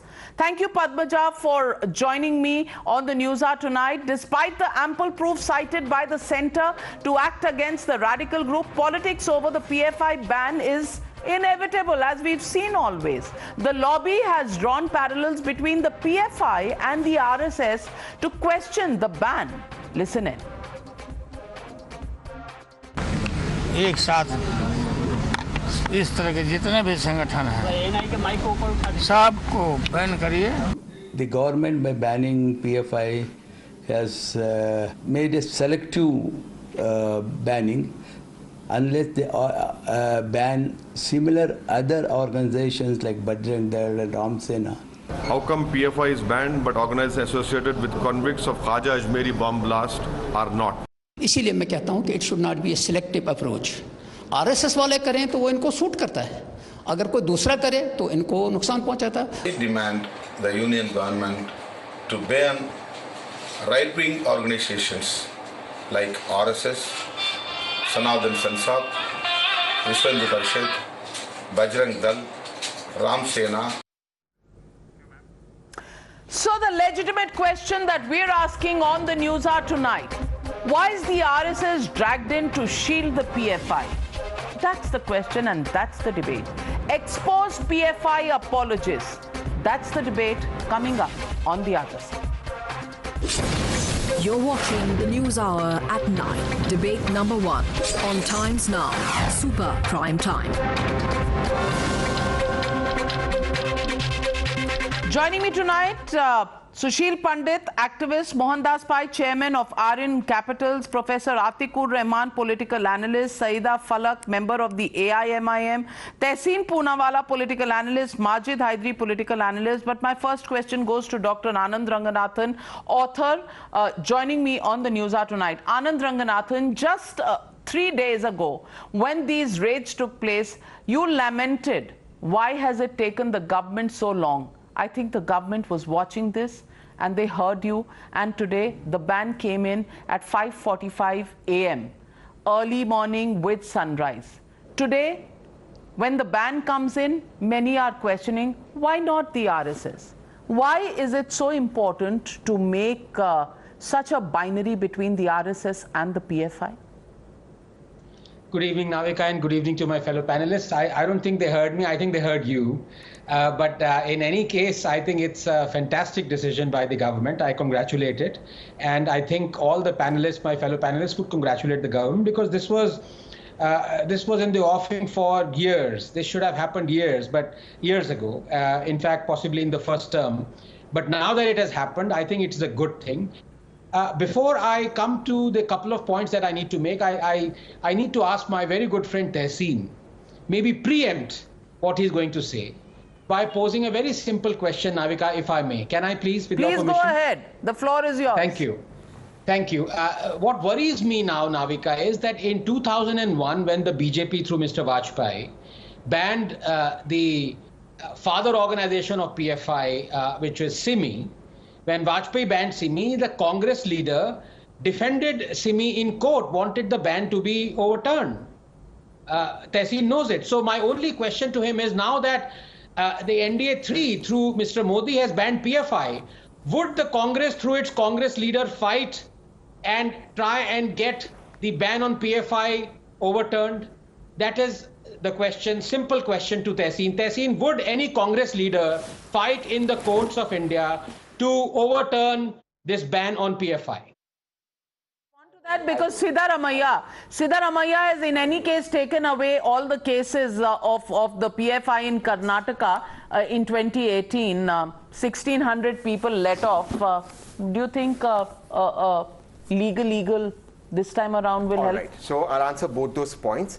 First, I'll answer your point. Siddaramaiah, the cases were withdrawn against PFI because they were filed so badly by the erstwhile BJP government, and the proof of it is when the Congress lost power, till now the BJP did not refile those cases, Anand, and the current Home Minister of Karnataka is on record saying we don't want to ban PFI. Of course, the central government's done that now. Kudos and congratulations to them. We've all been asking them to do this for the last 8 years, and in my opinion, PFI is a wing of the BJP helping polarize this country so that the BJP gains in elections, just like Owaisi and his representatives here polarizes the country. But Anand, to your specific question, if I can come to the first answer the question that he asked. Anand's question I'm answering. Yeah, I am. So the specific question that he's asked. Anand, just for your record, it was Shri Digvijay Singh who first banned SIMI. First, Madhya Pradesh was the first state to ban it, and Congress make sure it's banned again in 2006 in front of the Chief Justice of India, K.G. Balakrishnan, and that ban was upheld after that, and now it's just every 5 years the ban has to just keep continuing on SIMI, which was again done I think 2019 or 2020. So it was Congress that banned SIMI, just for your knowledge. I have always considered you as one of the very few forthright people who are very morally upright. So Tehseen, it's a simple question to you. Do you or do you not condemn Salman Khurshid fighting for the ban on SIMI to be overturned? Simple question. I think, for my opinion, I'm very clear that what a lawyer does in court, for example, I don't want to name personal BJP lawyers who stood up for people who created frauds in this country, doesn't mean they were involved in the frauds because they were lawyers. What a lawyer does in the court is different from what he does politically. However, I'm going to say this on record, that no one should defend the PFI because the unpopular front of India, PFI, unpopular front of India, does not represent India, does not represent Indians, does not represent Hindus or Muslims. It is an organization that's created riots, terror in our country, and not only should it be banned, anyone defending this organization should also be seen with a suspect eyes. That is how clear I'm about this organization. It chops off people's hands. It's a fundamentalist organization that has no space in our country. I am extremely clear about it. Then why do Congress leaders by the dozens support it? No Congress leader supported. Jairam Ramesh is on was there, Tariq Anwar was there. There are other Congress leaders who have supported it, and Lalu Prasad Yadav says ban the RSS is not in Congress, but भाई तुम तो उसके tent में हो बिहार में, बिल्कुल, तुम तो बिहार में उसके टेंट में बैठे हुए हो ना, तो तुम्हारा अलायंस पार्टनर है ना. मैं तो कांग्रेस में नहीं हूँ, बट हाँ मैं एक राजनीतिक विश्लेषक हूँ, but yes, I support the Congress, and I'll tell you two things. As so far as the Congress is concerned, Jairam Ramesh has just tweeted it also, the Congress is not associated with the PFI. It has demanded a ban. It's that the ban should be even more severe and should always be kept. That sounds the Congress so, is extremely Dr. clear on this position. Ranganathan, that sounds, no if, no but. That sounds so. The BJP is associated with the PFI. भाई BJP के साथ PFI भी है, असदुद्दीन ओवैसी है, तुम्हारे साथ तो तुम्हारे अशोक गहलोत भी नहीं है. अरे तो ठीक है ना, हार रहे चुनाव. Anand, answer one question. Anand, because you posed the question, allow me to ask you a question. The PFI created 2 riots in Delhi, says the Home Ministry of India, Amit Shah ji. So either Amit Shah is a very incompetent Home Minister or the BJP is involved. Once is a mistake. How can twice happen? Please answer that. No, there is not for me to answering. I've already said I've held Mr. Amit Shah culpable for not acting on time for, just the day before or during that time of the Delhi riots. I've held him culpable also for the CAA. The illegal blockade was not removed. So please, Tehseen, you know me and my antecedents. So I'm just saying, let him make his point and let's go to the other No. panelists as well. I'll allow him to complete his point. Yes. Yes, as I was saying, Tehseen, Congress, unfortunately, you're trying to mollycoddle this, but it has a history of defending terror organizations. It has a history of saying, Simi. Simi. No, it's not. It banned it. Digvijay Singh was the first to ban it. You must fact check me, Anand. It's untrue. Congress leaders are the only ones who sacrificed their life for this country in independent India. Tehseen, you also know that every 5 years it is a rolling ban, and when you say that Congress banned in 2006, it was because Simi was banned in 2001. But what you do not disclose upheld by the Supreme Court.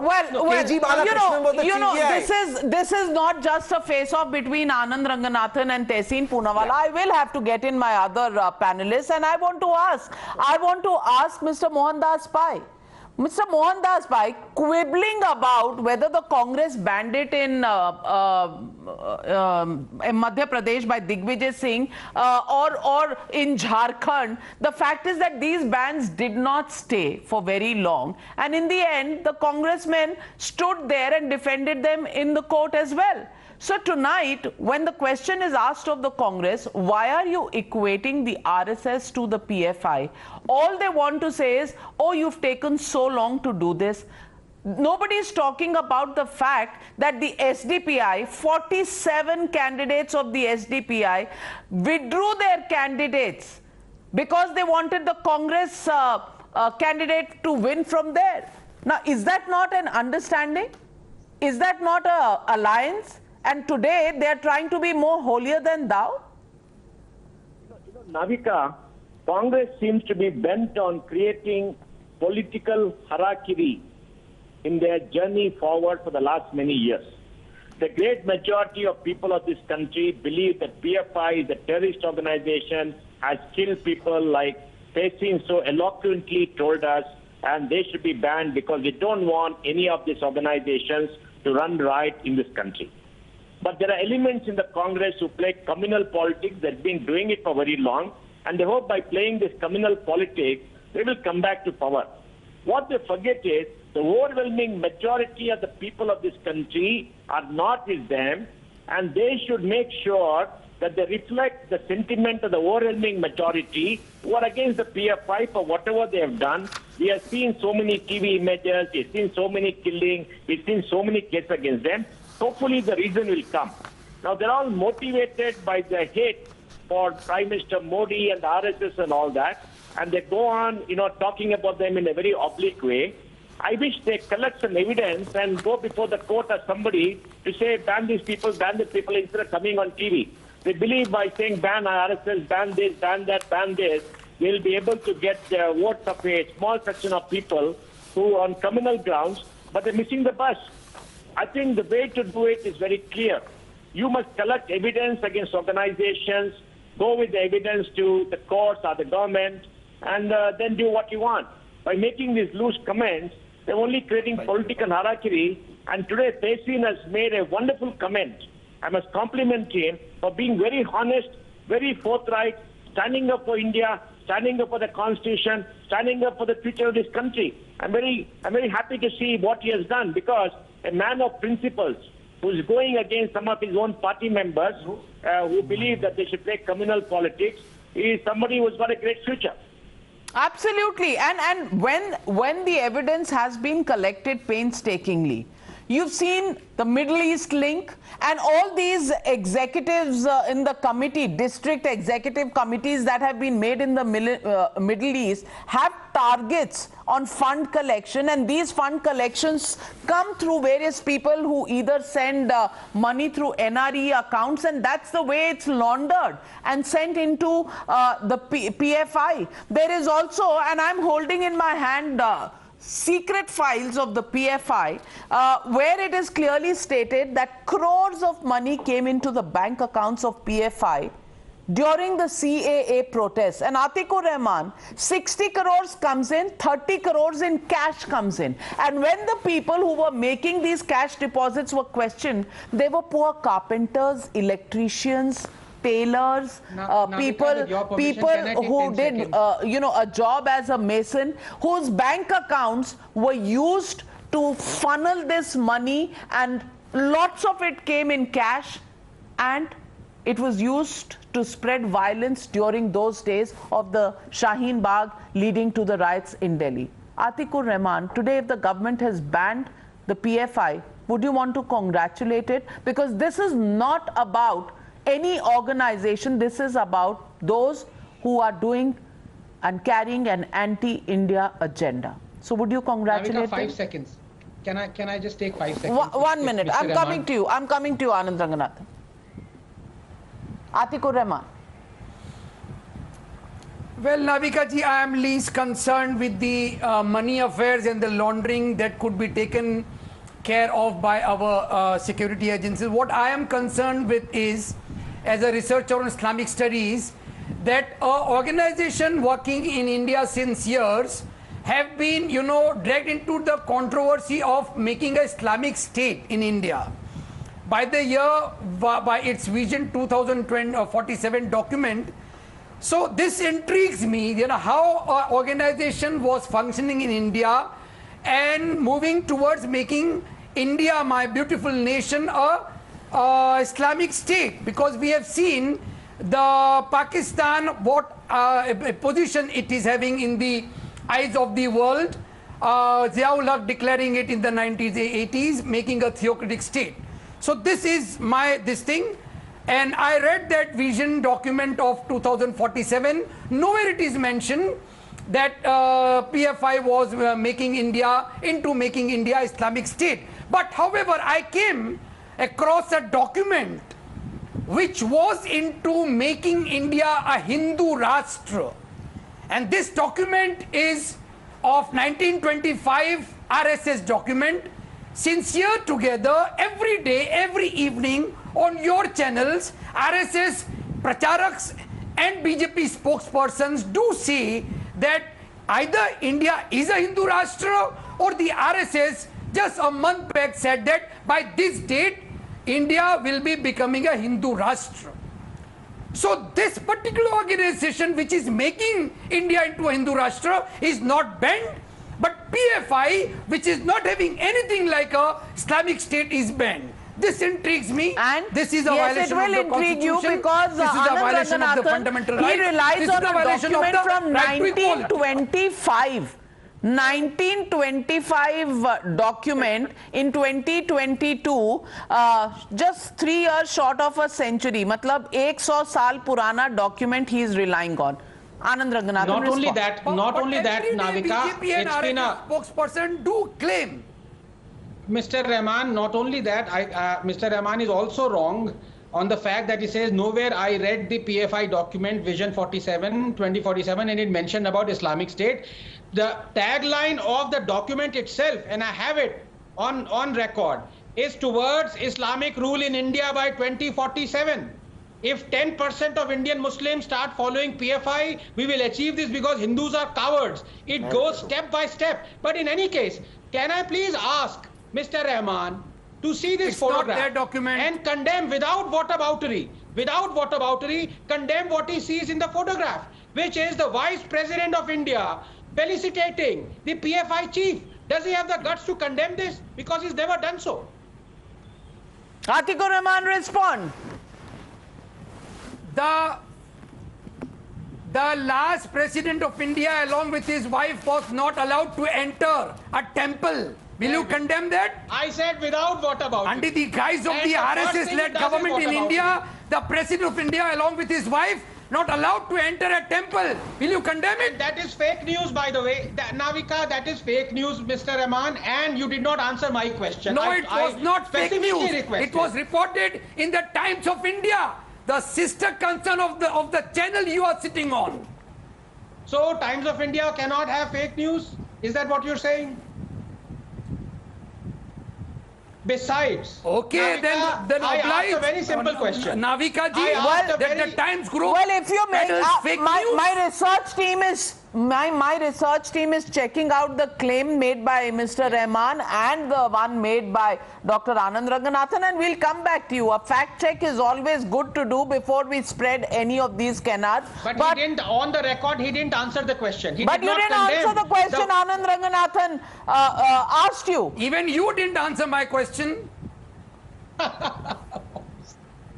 Well, Atikur Rahman, you're a forthright man. A simple question was asked by Dr. Anand Ranganathan, and that was, should the Vice President of India be honoring a PFI chief? Yes or no?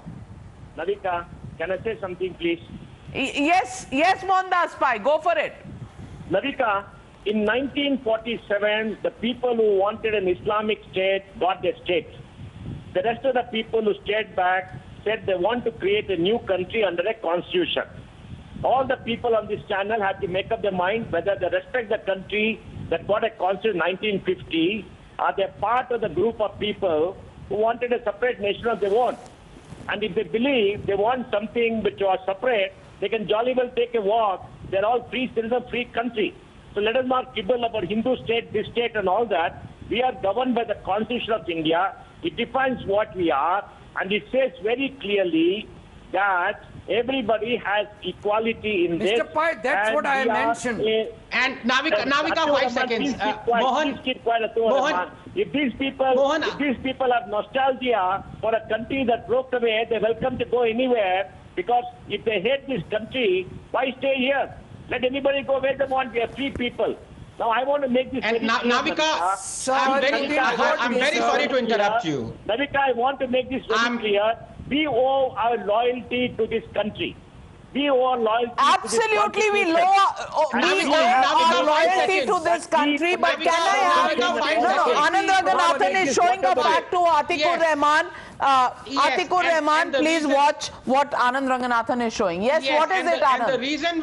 And the reason why I'm showing him The Wire and not Times Now or Op India or something, because I don't want him to now say that even Wire is wrong. Here, look, no. The president was not stopped from entering the Pushkar temple. This is from The Wire. Now you would say, Mr. Rahman, even Wire is peddling fake news. Please apologize to the nation, because you have slandered the president, ex-president of India. Please do so. I respect you as a scholar, and you will only increase in your stature if you apologize for peddling fake news on television. Kindly do so.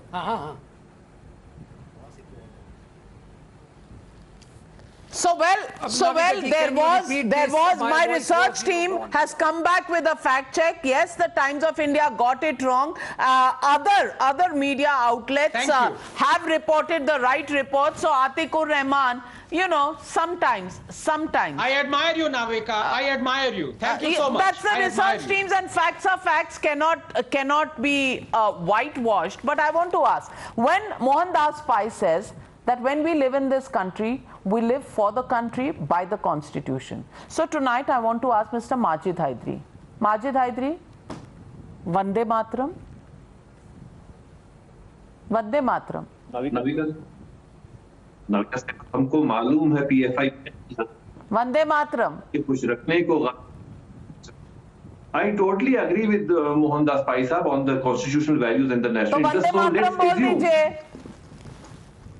See, Navika Saiba, that goes against my religious beliefs. I can't do it but because my constitution gives me the right. Aren't you an Indian? No, I'm an Indian. My constitution gives me the right It's the national my song, constitution gives me the right to freedom of religion. And because Mr. Majid Haidri, I'm sorry to interrupt you, Mr. Haidri, I would normally not do so, because Muslims take umbrage to the whole song, specifically a para that talks about Hindu goddesses have been removed. So you should have no problem in singing Vande Mataram. I'm not even asking you to sing the whole song. I'm just saying Vande Mataram. Say Vande Mataram. No.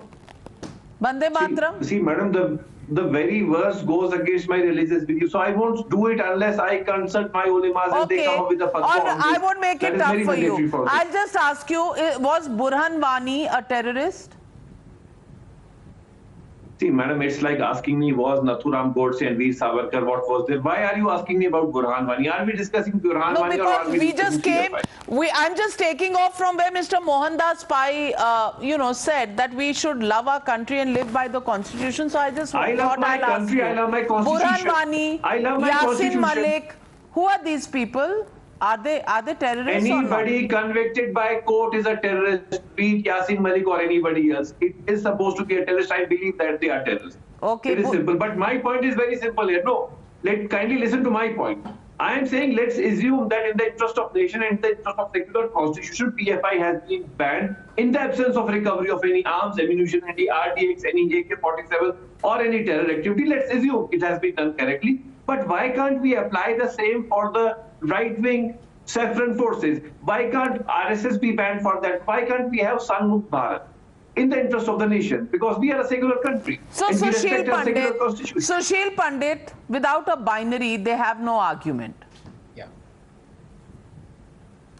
And I must point your viewers and the panelists' attention to a lore we have about Putna. You know, Putna dressed up as a motherly woman who wanted to breastfeed Krishna when he was just a toddler. The idea was to poison him and kill him. But she was dressed as a loving, affectionate mother. PFI dressed itself as a patriotic organization carrying tricolors in their marches. They also passed copious resolutions about the country, about the secular constitution, and so on and so forth. And they were pretending to be in a similar guise as what RSS looks superficially to people from a distance. And these people who are now seeking make an equivalence between Sangh and PFI today want the similar treatment for RSS as Krishna gave to Putna. You know, this kind of hypocrisy is galling. Sangh, everyone knows, and Sangh-related organizations know. I am no office bearer or spokesperson for Sangh, but I have known Sangh very closely and I have watched Sangh. Sangh stands for certain patriotic values. Sangh stands for certain moral character building among men who can stand up in the times of crisis, whether natural calamities or otherwise.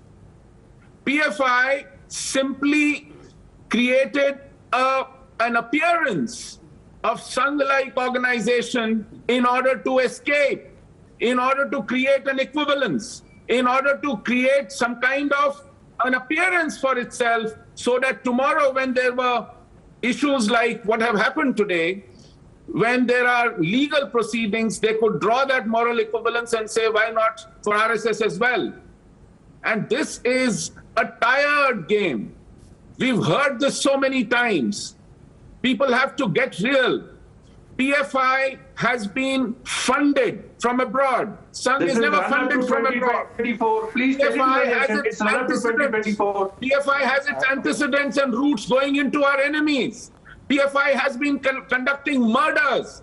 PFI has been conducting riots. PFI's accounts and people are of questionable descent. PFI was responsible for murder of Ankita Bhandari. Yes. There is a direct link. My friend, there is a direct link and there is cash on delivery on the protests and the violence that happened in 2019 and 2020. There is a direct link. Money deposited in PFI accounts, withdrawals, and the increase in the violence is a direct link that agencies have found. So, Saida, I want to ask you, Saida Falak ji, I want to ask you, why is Mr. Asaduddin Owaisi now trying to protect the PFI also? Why is he drawing a parallel to the RSS? Have you got any evidence to claim that RSS has also funded violence in various states, in various protests, just like the agencies have said about the PFI? Do you have that evidence? We are not protecting PFI. We don't support PFI's approach. if they are proper and enough evidences against them, then they should be punished, but not on the basis of ground. Because earlier also several Muslim youth were arrested. They have spent years in jail, but later they were proved innocent. And why you think RSS shouldn't be dragged in this? Why today OAC Saab said it's wrong to ban them. He said he does not support a ban. He said this today. Ma'am, you may fact check me on this. OAC Saab said it today. Please. Yeah, he said that the ban cannot be supported because crime of some individuals cannot be because of crime of some individuals doesn't mean that the whole organization should be banned. Since 2014, PFI and OAC have been polarizing this country. Do you see what's happening here? On one end they say something, on the other end the other extremists say something. Why is OAC defending this? You all come on TV and say it should be banned. Why is OAC saying he doesn't support it? We are no way affiliated with the PFI or some other organization. Why did OAC Saab say it should not be banned? I'm asking you very humbly. Ma'am, please. And she's also accepted the spokesperson that OAC Saab said it shouldn't be banned. Why? It's a terror organization. He has mentioned it clearly. He has mentioned it clearly that he doesn't support any activity, any arrest under UAPA. He doesn't support UAPA, and crime of some individuals doesn't mean that the whole organization should be banned. He has made the clear point. So he says that it shouldn't be banned, but you are saying that it should be banned. So what's the stand? I'm just confused. Because this polarization cannot work in our country. Yeah, we have to fight on jobs, economy. This polarization she is saying that you ban the PFI, but why not the RSS? So Anand Ranganathan, why is their argument only centering around the RSS? Why is it the Congress party? Why is it that Asaduddin Owaisi? Why is it that all the panelists sitting here who are ambiguous on the PFI but are absolutely clear that the RSS should be banned? Are they trying to distract attention away from the PFI?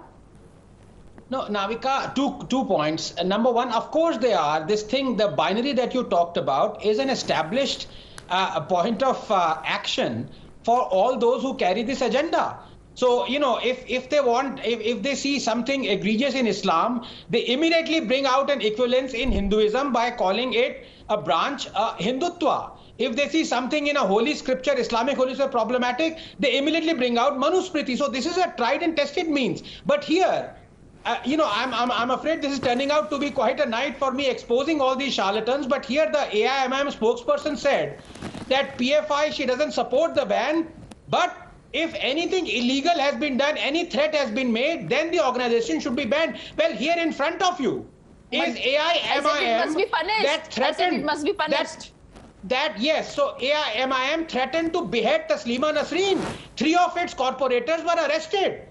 Do you condemn that, first of all, madam?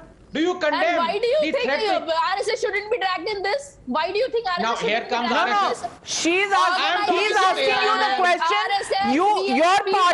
Your party called in for the beheading of Taslima Nasreen. Will you condemn that? Isn't that a terror activity? Madam, why do you think BJP shouldn't be dragged in this? First tell me that. Madam, can you answer the question on Taslima Nasreen and why you want her beheaded?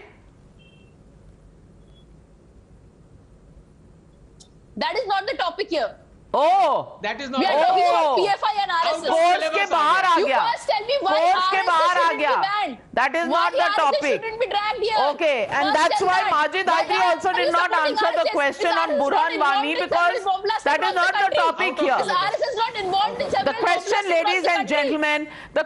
ladies and gentlemen, is what should have happened earlier, and many had criticized the government on why it was taking so much time, has been done today.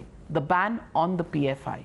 The question is, will the evidence stand the court's scrutiny? Because it was all that the government was really bothered about. When they raided 90 locations in 15 states, when they raided these states to get the kind of evidence that proves, they have evidence of the money laundering, but they needed the evidence of what was the spreading of hate and terror activities and the division of India, because these were the forces that were trying to divide India. And if I can just talk to you about their intention, then the intent seemed to be very clear, because they carried posters that have been recovered from their own locations. And it is this poster that sums it all up. This poster where they say, "Ek din Babri ka uday hoga. 6 December 1992, kahin hum bhool na jaएं." This was the driving emotion, the driving call behind the protests that they carried out. And this was done by the Popular Front of India during the anti-CAA riots that happened. These posters tell you a story of incitement. They tell you a story of spreading hate. Well, all eyes on the courts now. Will this ban stay for longer than 5 years is the only question. Thank you very much to all my panelists for joining me on the Newshour tonight. On the other side, I'm going to be joined by the one and only Mr. Guru Murthy, the man who has followed the RSS, the man who has a keen eye on terror activities in India and outside. Good evening, Mr. Guru Murthy, and thank you for joining me on the Newshour tonight. Mr. Guru Murthy, I've been going through your Twitter feed today, and you seem to have some very strong views on the reactions that have come from different quarters, especially those that have been critical of the ban on the PFI and those who have equated it on why not a ban on the RSS. Where do you stand on this? See, I have 4 propositions to make. If you think, after hearing me, that I have to proceed further, I will tell you what is actually the difference between the RSS and the PFI. The confusion that is being created about RSS and what is RSS and what is PFI cannot be cleared unless we discuss the theology of Islam and the philosophy of RSS. I say theology and philosophy because theology says it is right and the other person is wrong. Philosophy says the other person may also be right. So Hinduism is a philosophy and Islam is a theology. The third point is we can't understand the difference between the RSS and PFI unless we understand the difference between the monotheistic religions and the Indic religions. So time has come for us. Time has come to discuss what is the difference between the Indic religions and the monotheistic religion and whether they are same. Unless we discuss this, we cannot get to the root of what is terror, because terrorism requires the intolerance, the element of the theological intolerance, which Hinduism lacks. In fact, the entire discourse of philosophers as well as the courts have been that Hinduism is a tolerant religion.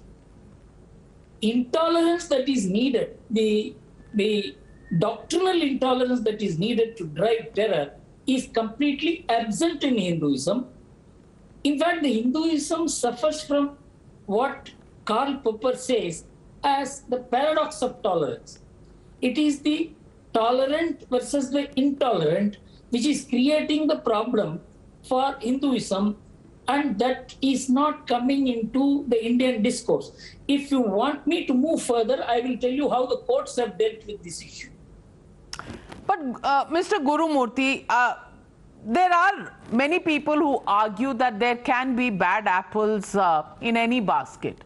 And they say to completely exonerate Hindus, in which case there would be no crimes that would be committed by the Hindus. Where do you make this?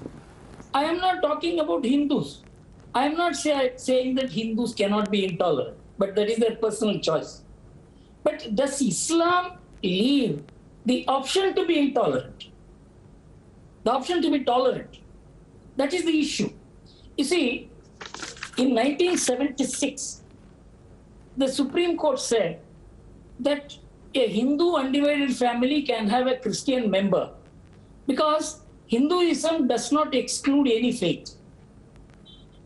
This is the basis on which the Hindutva case was decided by the Supreme Court. This was a constitutional bench judgment in 1976, which was founded on a multi-religious scholarly literature called the Encyclopedia Britannica, which said that Hinduism accepts all religions, it is doctrinally tolerant, and even the faith in God is not central to the religion. So a Christian member can be part of a Hindu undivided family. On this basis, the Supreme Court decided in 1996 in the Hindutva case that Hindutva or Hindu or Hinduism cannot be reduced to a religion. It is a way of life, it is the culture and the ethos of India. So there are two dimensions to Hinduism. There is only one dimension to the monolithic faith, particularly Islam, and this is there from 1920s. We have been seeing it. Now they are faulting the RSS. They were faulting Mahatma Gandhi. They were faulting Sardar Patel. They were faulting Jawaharlal Nehru. They were faulting the entire Congress movement as the Hindu movement. Where was RSS at that time? So the question is, how do we view the political Islam in the context of cultural Hinduism? Cultural Hinduism constitutes the essence of Indian nationalism. Political Islam constitutes the main drive of the Islamic world. And recently, the terror draws inspiration from the element of intolerance that is there in Islam, which is undenied. So the fundamentalism project of Chicago University, which is probably the only large work on religious fundamentalism, it said fundamentalism itself is a feature of only the Abrahamic faith and not of the Asian cousins, Hinduism, Buddhism, Jainism, Sikhism, Taoism, Shintoism. It is not our literature. It is a 5-volume literature which said the element of fundamentalism, which is the basis of terror, which is the basis of violence, which is the basis of hate, is the feature of Abrahamic faith. Why are we not discussing it? We say all religions are same. They are not the same. All religious people are the same. They have the same likes and dislikes. But if a religion says the other religion is not acceptable, then there is every possibility that the followers of that religion will view the other religion with a dislike. If a religion says all religions are the same, the possibility is that the followers of that religion will not hate other religion. So the propensity and the potentiality of a religion to hate actually stems from the religious principles themselves. Why are we not discussing the religious principles? When the Supreme Court says in 1995 in the Ayodhya judgment that Hinduism is a tolerant religion and that is why Islam and Christianity grew in India. Why no other religion grew in Islamic and Christian world?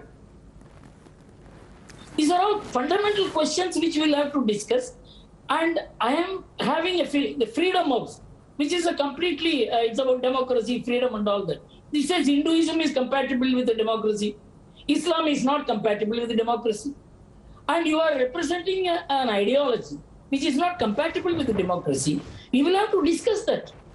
Well, while we discuss that, Mr. Asaduddin Owaisi has given a statement that a draconian ban of this kind is dangerous as it is a ban on any Muslim who wishes to speak his mind. The way India's electoral autocracy is approaching fascism, every Muslim youth will now be arrested with a PFI pamphlet under India's black law, the UAPA.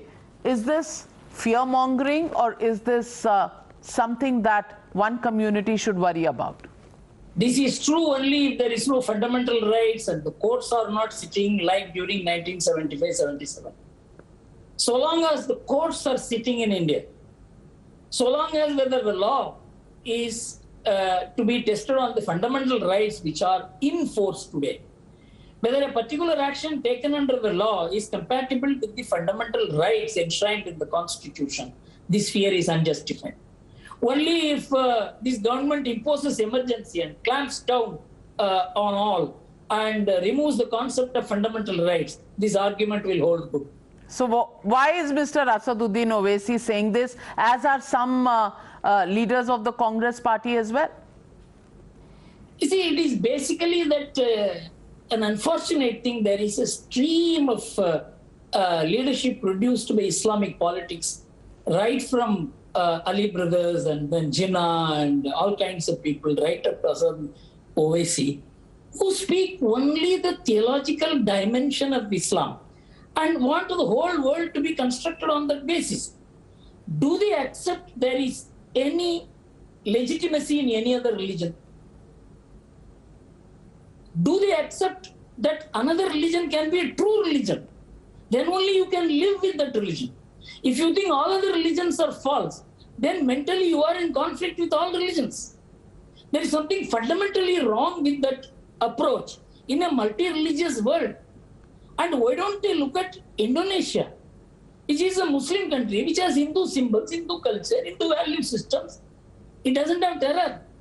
Why do they look at only the Arab countries, which cannot accept any other faith because of its own history and because of the developments in the theological foundations from the 17th and 18th centuries? So there is something mentally wrong with them. They cannot see good in another religion. We are not talking about Hindus and Muslims. Hindus and Muslims are the same according to me. A Hindu can also dislike Islam, and a Muslim can also dislike a Hindu. But Hinduism does not dislike Islam. Islam does not like any other religion. This is the fundamental clash. So you're saying that is the fundamental issue. I've also read your statement today, Mr. Gurumurthy. The communal IUML has condemned PFI and welcomed its ban, while secular and liberal journalists are pleading for PFI. It's not just journalists, but also some political parties like the AIMIM and AIUDF that have criticized the ban. So what do you make of these reactions?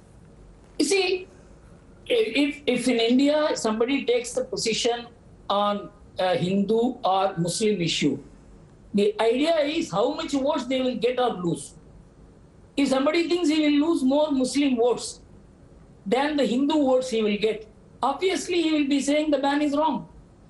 Why the Muslim League in Kerala is supporting the ban? Because PFI is reducing its own space. So it is finding PFI as a competitor. Please understand, it's all political. But the fact remains, at least they understand that PFI can lead the Islamic society into a much greater problem, which they are trying to prevent. In a competition between the worst and the worst, the worst is saying the worst is bad, is something good for the country. Well, plain speak from Mr. Gurumurthy. My last question to you, Mr. Gurumurthy, before I let you go. SIMI became PFI. So even when SIMI was banned, PFI mushroomed. Where is the guarantee that PFI will not raise its head as something else? Let us assume PFI will raise its head as something else. It will take another 5-10 years to regroup. So we will get respite at least for 5-10 years. So the country cannot have a permanent respite so long as you do not discuss. I will tell you, I quote Hans Kung, who structured the Vatican II mission of the church, where the church wanted to have good relationship with other religions. He formulated 3 principles. He said, there can be no peace between nations unless there is peace between religions. He said there cannot be peace between religions unless there is a dialogue among religions. There cannot be dialogue among religions unless you investigate the fundamentals of each religion towards other religions. Let us investigate the fundamentals.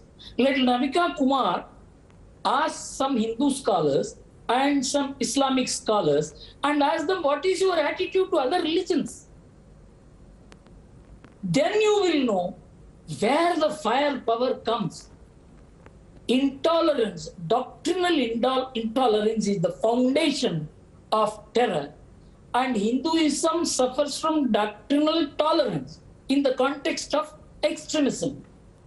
So we must understand that unless Karl Popper, Hans Kung, and philosophers are brought together, you cannot get where Hinduism stands in the context of an aggressive religion. Hinduism is not an aggressive religion. Hindus may be aggressive. Islamic people may not be aggressive, but Islam is aggressive. Let us understand that. And unless we have the intellectual honesty, courage, and competence to discuss this matter, we will never be able to understand the difference between RSS and PFI. PFI is an aggressive organization. RSS is like Chhatrapati. RSS is like Chhatrapati Shivaji. It is trying to defend Hinduism. There is a version of difference. You don't want the Hindus to be defended at all? Well said. And that question hangs in the air for our viewers to think about, to mull about. And always a pleasure, Mr. Gurumurthy, to speak with you as freely as you do. Thank you very much for joining me on the News Hour. Thank you, ladies and gentlemen. That was food for thought, and I'm sure you'll spend time thinking about the points that have been raised by Mr. S. Gurumurthy. Of course, many will find problems in that theory and philosophy, but then intellectual debate, that's what it's all about. Thank you very much for joining me on the News Hour tonight. Good night, be safe.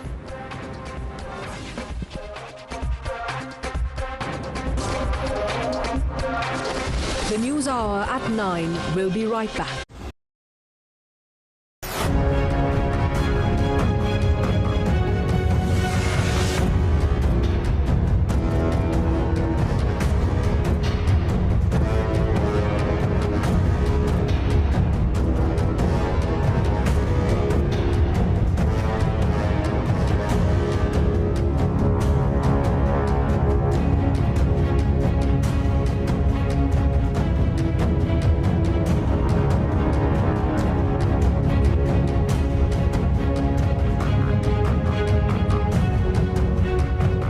Times Now has accessed the telephonic conversation between the accused Pulkit Arya and Ankita's friend. This is a phone conversation that took place between the main accused Pulkit Arya and Ankita's close friend. Listen in.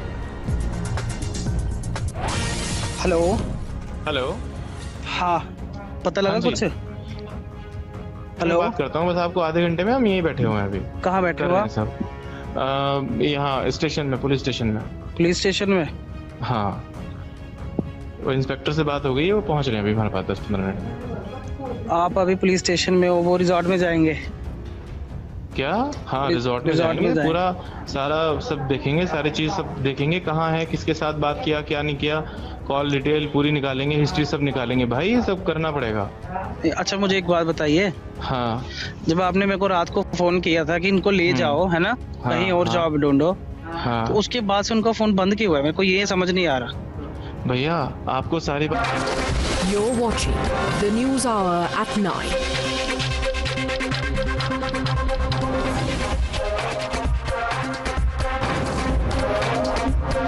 You were watching the News Hour at 9.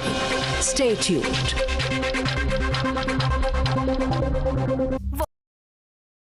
समझाएंगे अभी आप आधा घंटा दीजिए आधे घंटे बाद बात करते हैं चलो ये भी मानता हूँ चलो जो भी है मेरे को ये समझ नहीं आ रहा आपने अपना पर्सनल फोन कैसे दे दिया पूरी रात के लिए भैया मेरा पर्सनल फोन क्या है मेरे फोन में क्या है ऐसा कुछ नहीं ऐसी बात नहीं है जैसे मेरा कोई पर्सनल फोन है मैं पूरी रात के लिए किसी को थोड़ी ना दूंगा हो सकता है कि शायद आपके पर्सनल फोन में कुछ ऐसी चीजें रहती हो कि आप किसी को नहीं दे सकते हो नहीं जो मर्जी हो मगर पर्सनल फोन है ना बंदा कहीं पे भी फोन कर सकता है और दूसरी बात क्या है ना ऐसा है देखिए मैं अभी यहाँ बैठा हुआ हूँ मैं आपको भी आधे घंटे में बात करता हूँ देखो जो मर्जी हो रिस्पॉन्सिबिलिटी आपकी आपको ढूंढना पड़ेगा जो मर्जी हो भाई साहब वही कर रहे हैं और आप ना हमारी रिस्पॉन्सिबिलिटी मत समझाइए पुष्प समझ रहे हैं आप देखिए मैं आपको समझा नहीं रहा हूँ मैं आपको याद दिला रहा हूँ बस आपको याद दिलाने की जरूरत नहीं है हम जानते हैं हम कितने रिस्पॉन्सिबल हैं हाँ बिल्कुल आप ढूंढिए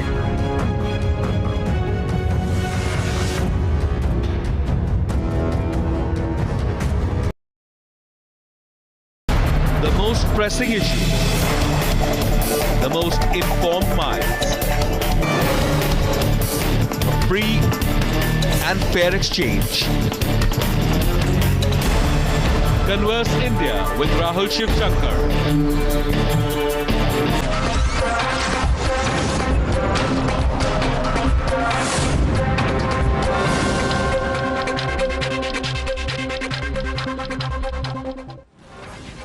Good evening and welcome. you're watching the Newshour Agenda, I'm Padmaja Joshi.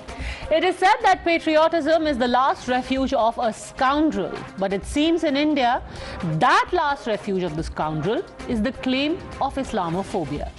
Today, when the Modi government banned the PFI and 8 associated organizations for a period of 5 years, the first and the loudest cry of protest was Islamophobia. But is it really? Before we come to that, first listen in to the howls of protest that emanated. The Students' Islamic Organization of India called the ban a selective criminalization of those who represent marginalized groups of the country. Jamaat-e-Islami Hind asked why a ban had been brought in when criminality should be decided by courts. Politicians like Asaduddin Owaisi and Shafiur Rahman Barq of the AIMIM and Samajwadi Party respectively, of course, put it all down to the PFI speaking for and standing up for Muslims, their needs and their rights. Islamophobia and anti-minoritism.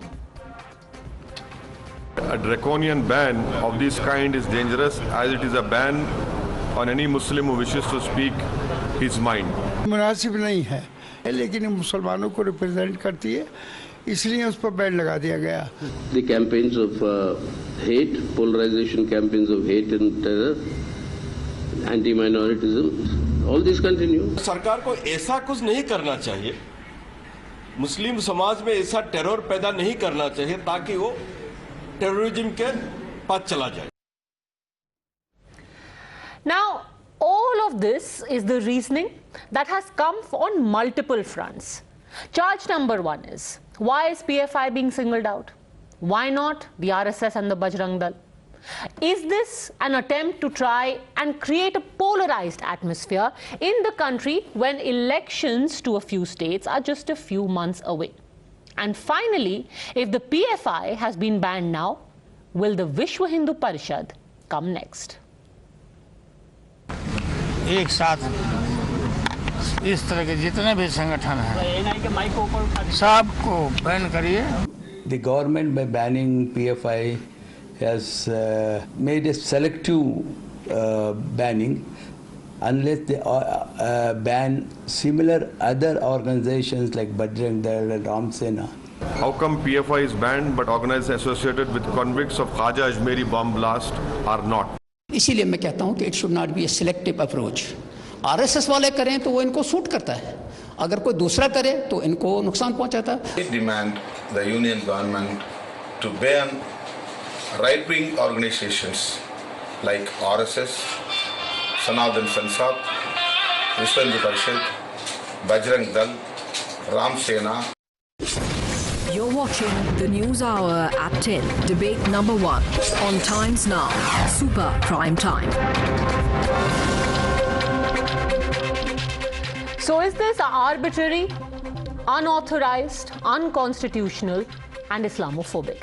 Let's go across to our guest joining us now, Rahul Ishwar, activist, Kashish Varsi, national spokesperson of the Sufi Islamic Board, Sarfaraz Wani, political analyst, Vakaraj Bhatti, also political analyst, Syed Faisal Ali, senior leader of the RJD. But my first question is to Vikram Singh, former DGP of Uttar Pradesh, because one of the concerns is, and it has been raised by the Jamaat-e-Islami Hind, Mr. Vikram Singh, when they say that a ban on an organization is only a way to harass its cadre.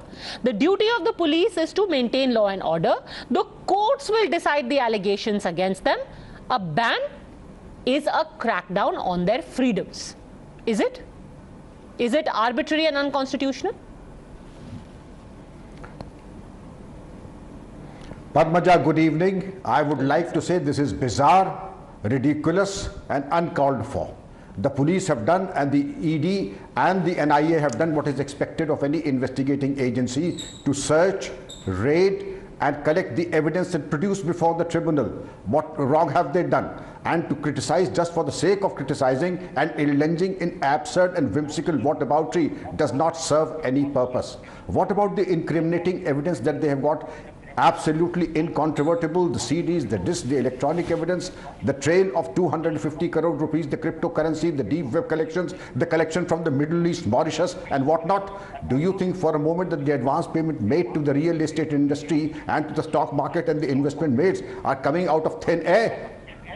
People do not speak of the hat. These are responsible agencies and are working under judicial supervision and under the highest hierarchy that the police administration has seen in the country. So let me ask you as a layperson, sir, sorry to interrupt you, but as a layperson, nothing for the...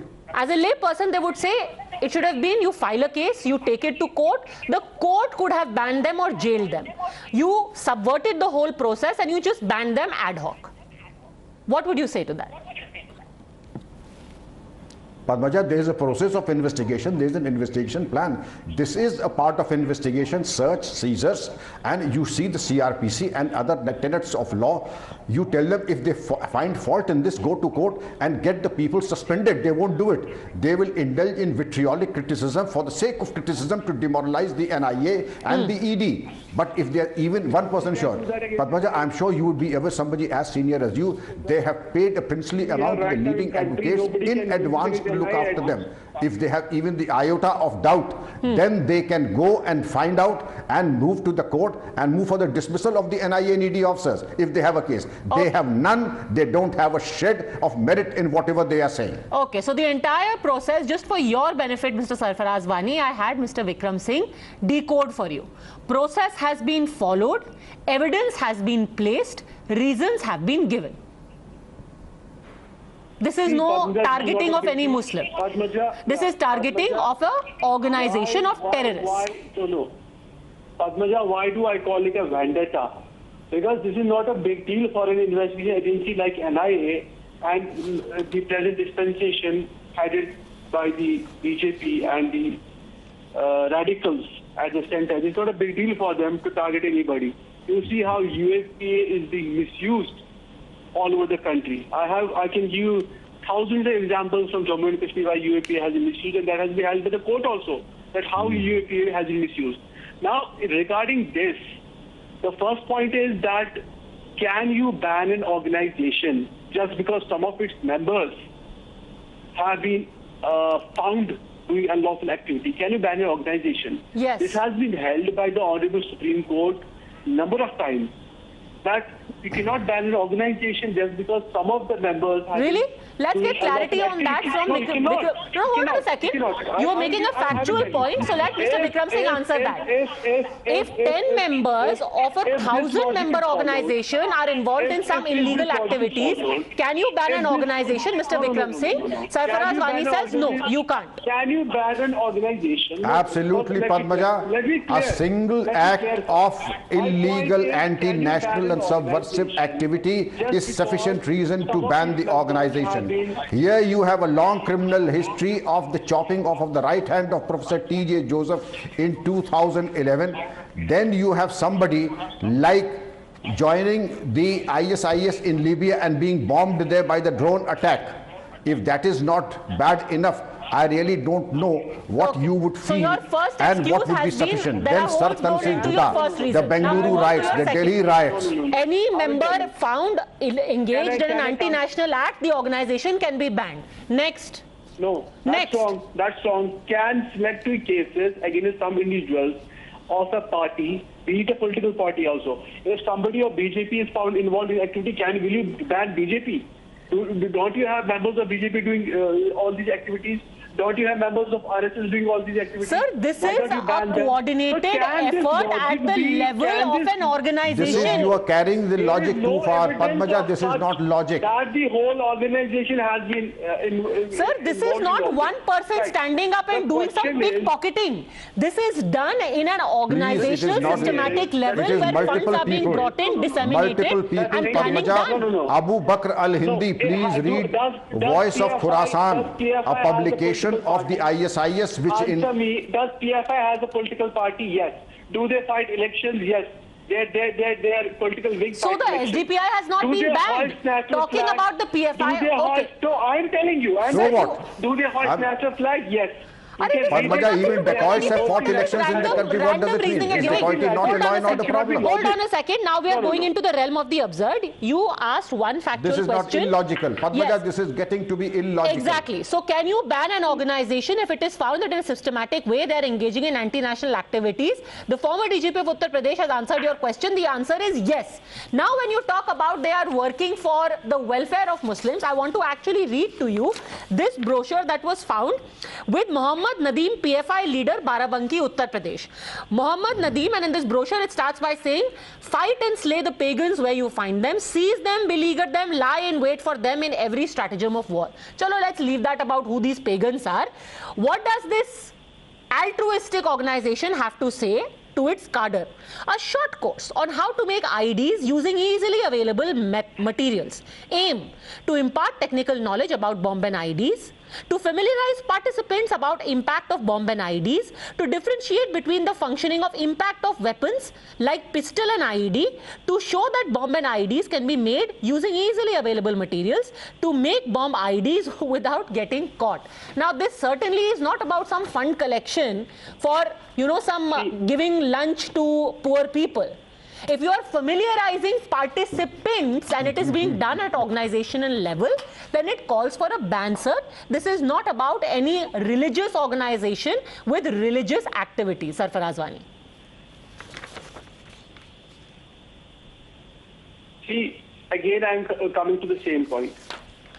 Total ban of an organization can only be done. I'm not saying it cannot be done.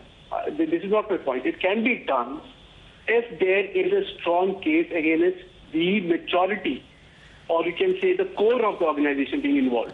Now, if a member who is remotely call me naive, but if somebody starts making IDs with easily available materials, I would start ringing the alarm bells. Just a little bit, maybe not too loud, but slight alarm bells will ring. If you are carrying out workshops saying, oh, let me tell you, you know, what the backlash of IED versus pistol is, slightly you might be worried about that organization.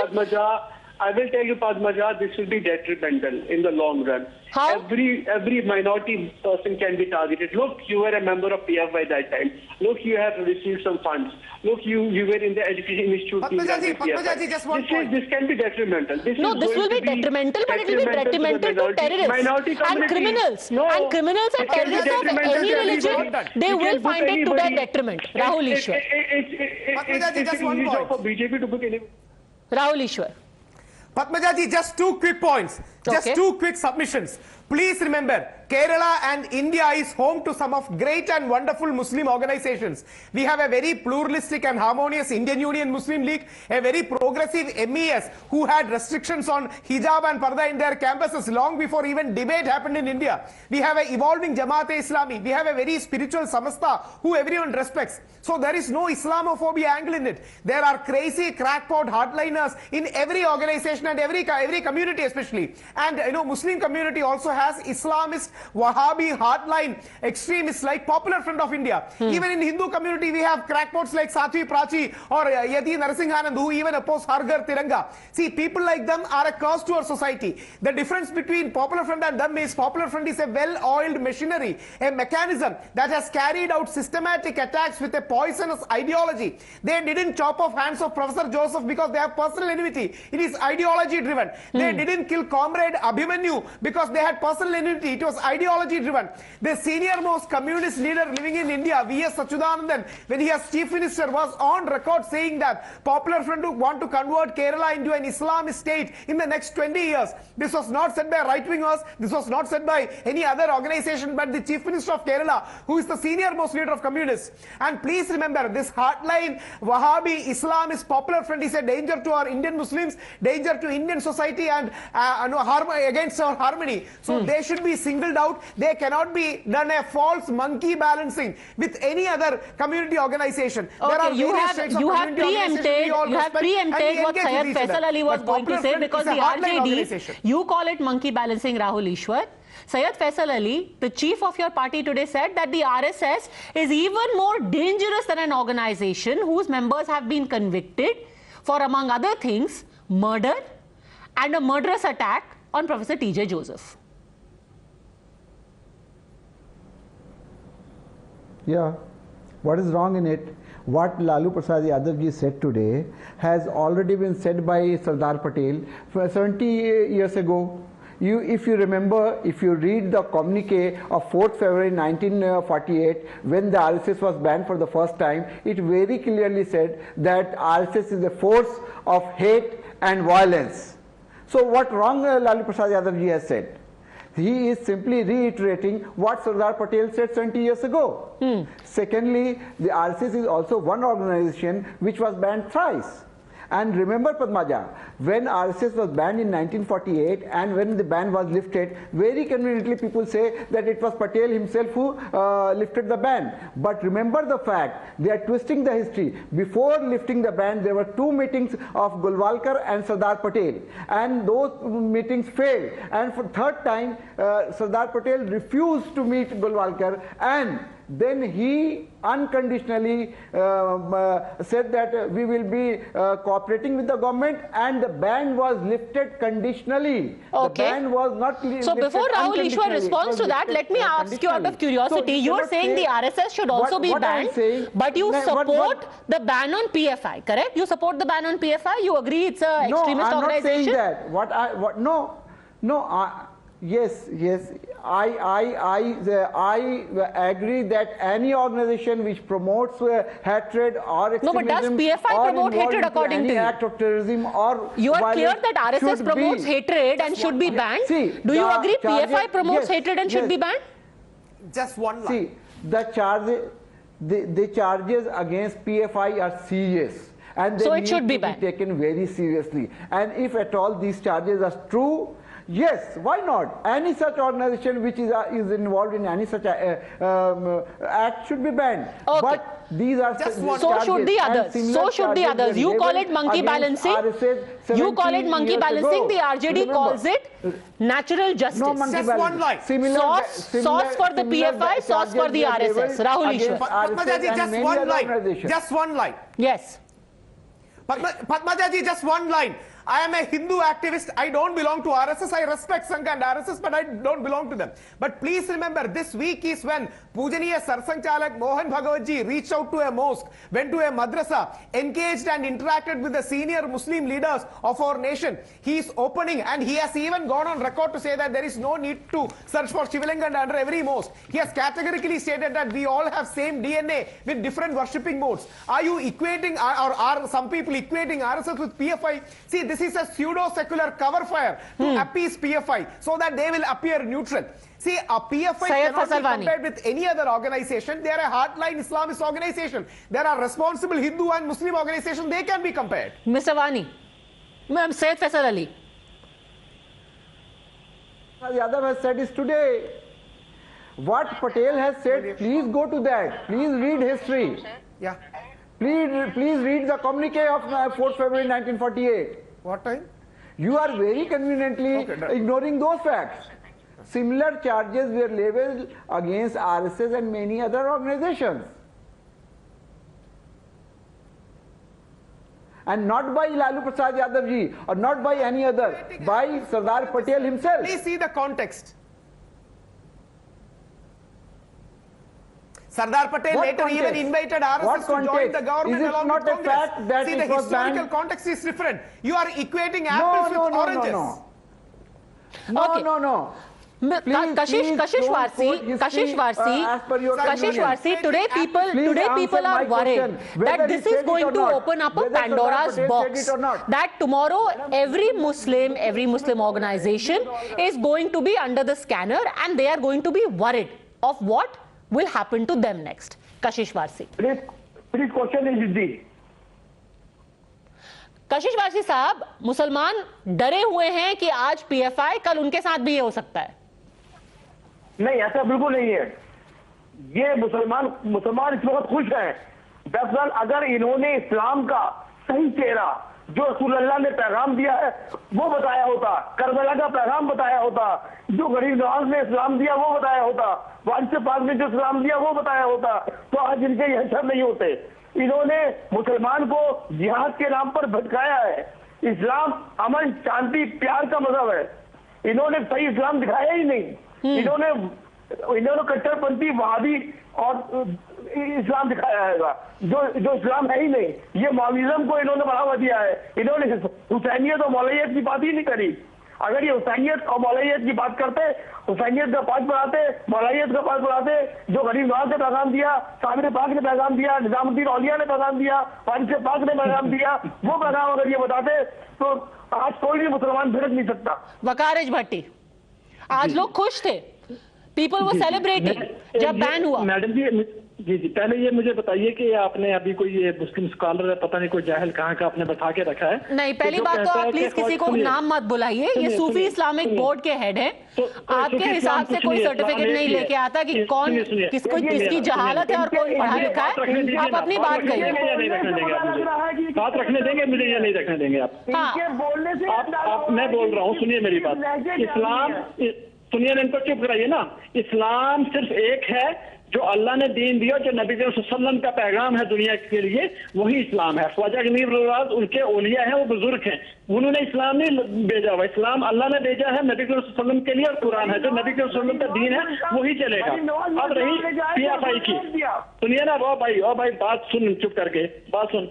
तू बोल चुका है, मैं बीच नहीं बोला ना, अब चुप करके सुनो मेरी बात। मुझे पता है कि तुम लोगों को 500 रुपए पत्ती वाले मौलवी हो, 500 रुपए मिस्टर भट्टी, पहली बात, नो तू तड़ाक, प्लीज आराम से बात कीजिए और अपनी बात रखिए। वो साफ साफ बोल रहे हैं कि जिन लोगों ने मुस्लिम यूथ को रेडिकलिज्म की राह पे चलने का सिखाया है, उन्होंने उसको खराब ही किया है, उनकी भलाई नहीं की है। And this is not the message of the religion.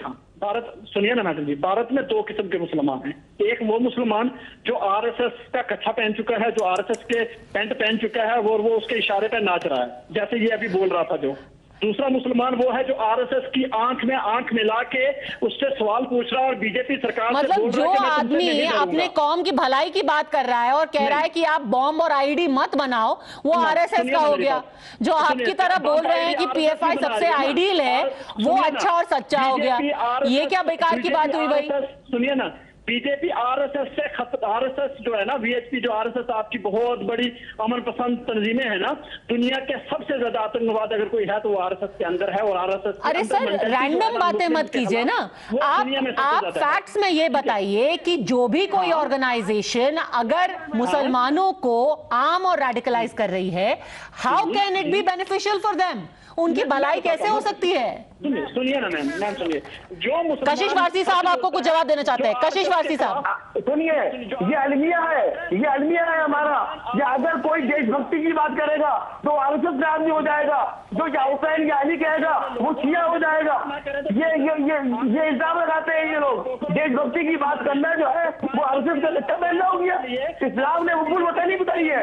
इस्लाम ने कहा है कि अपने मजहब की, अपने देश के वफादार रहो। देश का गद्दार नहीं हो सकता मुसलमान।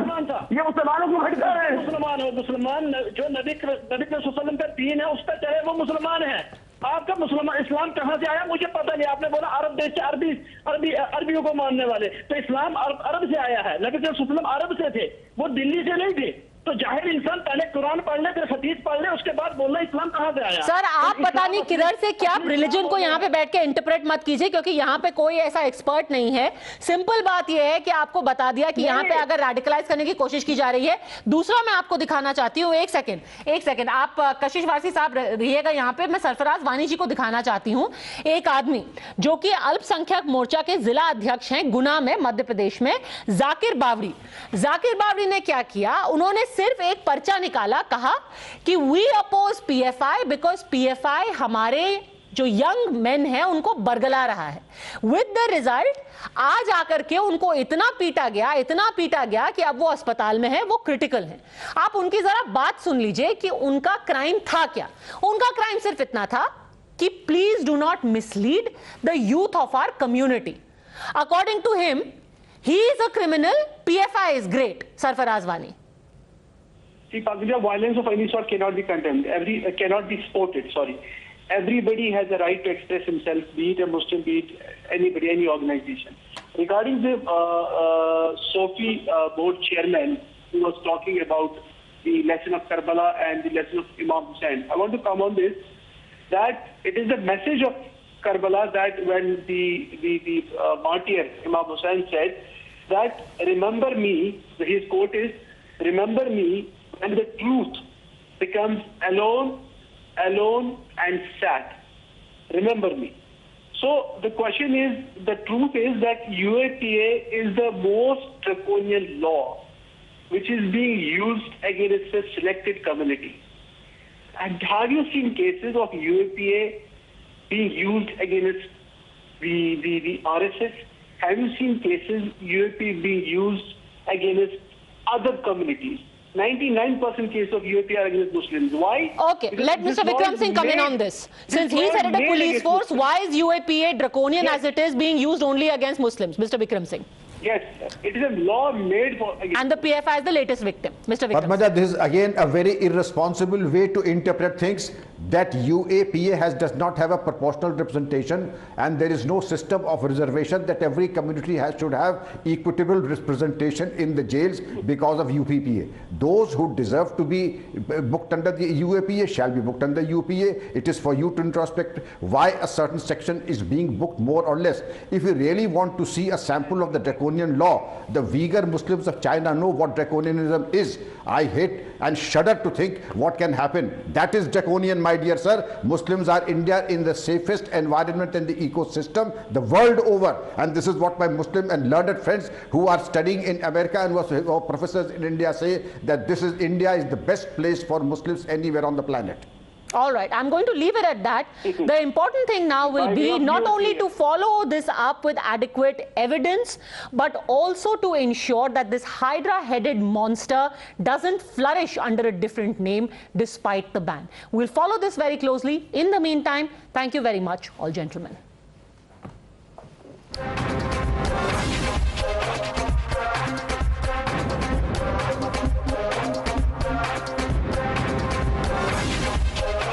So one aspect, of course, was the tactical and legal one. The very important aspect is the political one. Following the union government's decision to ban PFI and its organizations, Congress came out and questioned the timing and intent behind the action, even drew a false equivalence. However, in Karnataka, the Congress tried to claim credit for the crackdown. Former Chief Minister Siddaramaiah said that the ban was an outcome of the pressure that had been built by his party on the BJP, who according to him was dithering. He even went on to add for good measure that the RSS should be banned. However, the attack drew a sharp retort, and Siddaramaiah was reminded that he as CM had withdrawn 175 cases against the PFI when he was in power. Now, in election season, will the PFI ban between the Congress and the BJP become the most potent election issue? ಸಮಾಜದಲ್ಲಿ ಅಶಾಂತಿ ಉಂಟು ಮಾಡ್ತಾರೆ, ಗೊತ್ತಾಯ್ತಾ? ಅದನ್ನ ಅವ್ರ ವಿರುದ್ಧ ಕ್ರಮ ತಗೊಂಡ್ರೆ ನಮ್ಮದೇನು ವಿರೋಧ ಇಲ್ಲ, ನಂಬರ್ 1. ನಂಬರ್ 2, ಅದೇ ರೀತಿ RSSನವರು ಇವರೆಲ್ಲರೂ ಕೂಡ ಸಮಾಜದಲ್ಲಿ ಇದನ್ನ ಶಾಂತಿಯನ್ನ ಹಾಳು ಮಾಡ್ತಾ ಇದ್ದಾರೆ, ಅವ್ರ ಮೇಲೂ ಕ್ರಮ ತಗೋಬೇಕು. ಏನೇ ಘಟನೆ ಆದರೂ ಕೂಡ ಅದು RSSಗೆ ಲಿಂಕ್ ಮಾಡ್ತಾರೆ. ಅವ್ರಿಗೆ RSS ಹೇಳದೇ ಇದ್ದರೆ ಅವ್ರ ರಾಜಕೀಯ ನಡೆಯೋದಿಲ್ಲ. ಅವರು ದೇಶಭಕ್ತಿ ಕೆಲಸ ಮಾಡೋದಕ್ಕೆ ಬ್ಯಾನ್ ಮಾಡಬೇಕಾ?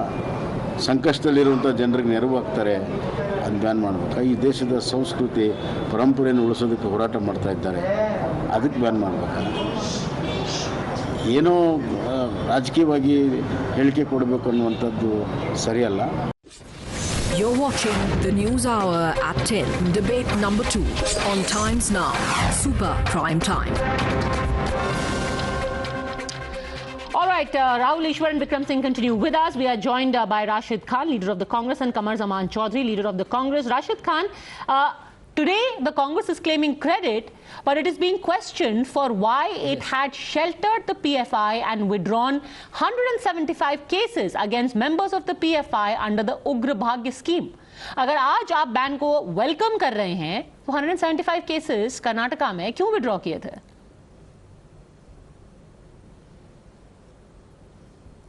देखिए, आप पहले तो ये चीज पे जरा तवज्जो देने का है, साथ ही साथ हम ये भी बोले कि PRSS को बैन करो, ये बात पे ज्यादा तवज्जो देने का है कि तो PFI किस पे देनी है वो हम डिसाइड कर लेंगे ना। आप ये बताइए कि 175 केसेस होना जरूरी है, PFI पे क्यों हटाया? RSS भी अनलॉफुल एक्टिविटीज में मुलविस है। वो तो आप छोड़िए, पहले आप ये बताइए 175 केसेस PFI के क्यों हटाए? हेलो, हाँ,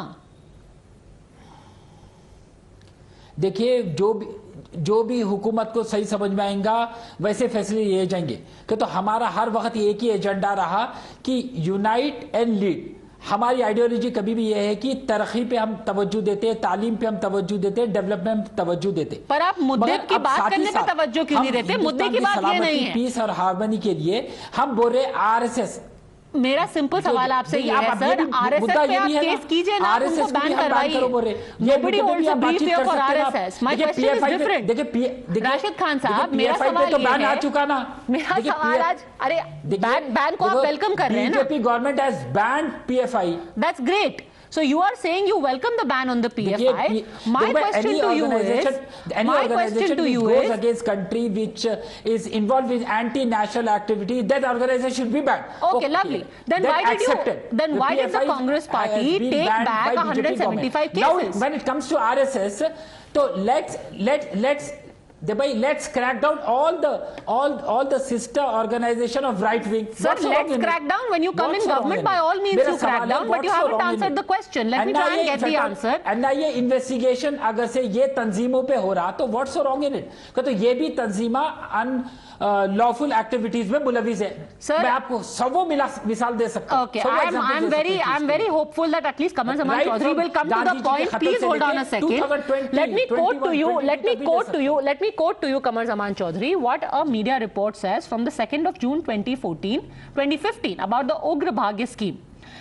Interestingly, the Home Department had advised against withdrawal of cases. Jay Chandra, however, stressed that since the offences were against the state government was competent authority to withdraw them. So police officers said, please don't withdraw the cases against PFI. The Home Department of Mr. Siddaramaiah said, please don't withdraw the cases against PFI. But you said, no, we are the victims, so we'll withdraw the cases. Because why not? Why were 175 cases against the PFI withdrawn?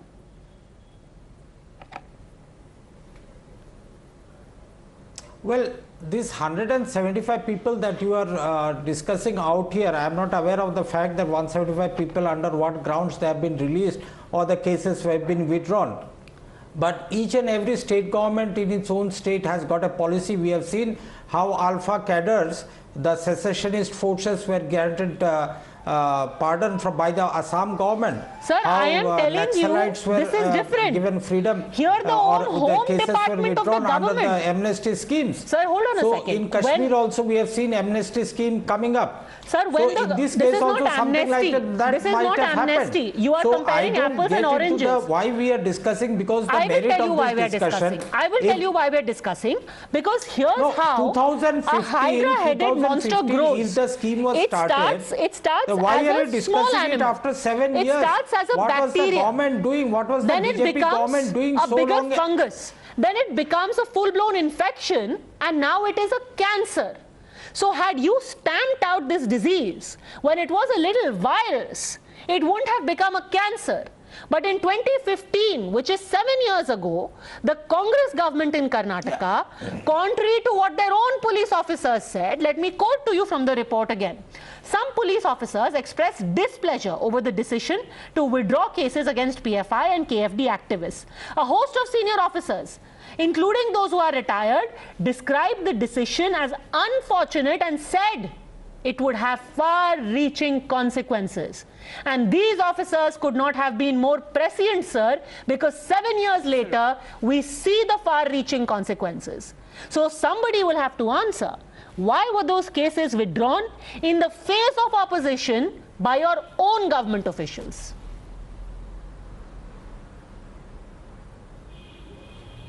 Okay, Padmaja, can I reply now if you have finished your monologue? It's not a monologue. The point is that it's fact. The BJP it's government facts. is in power.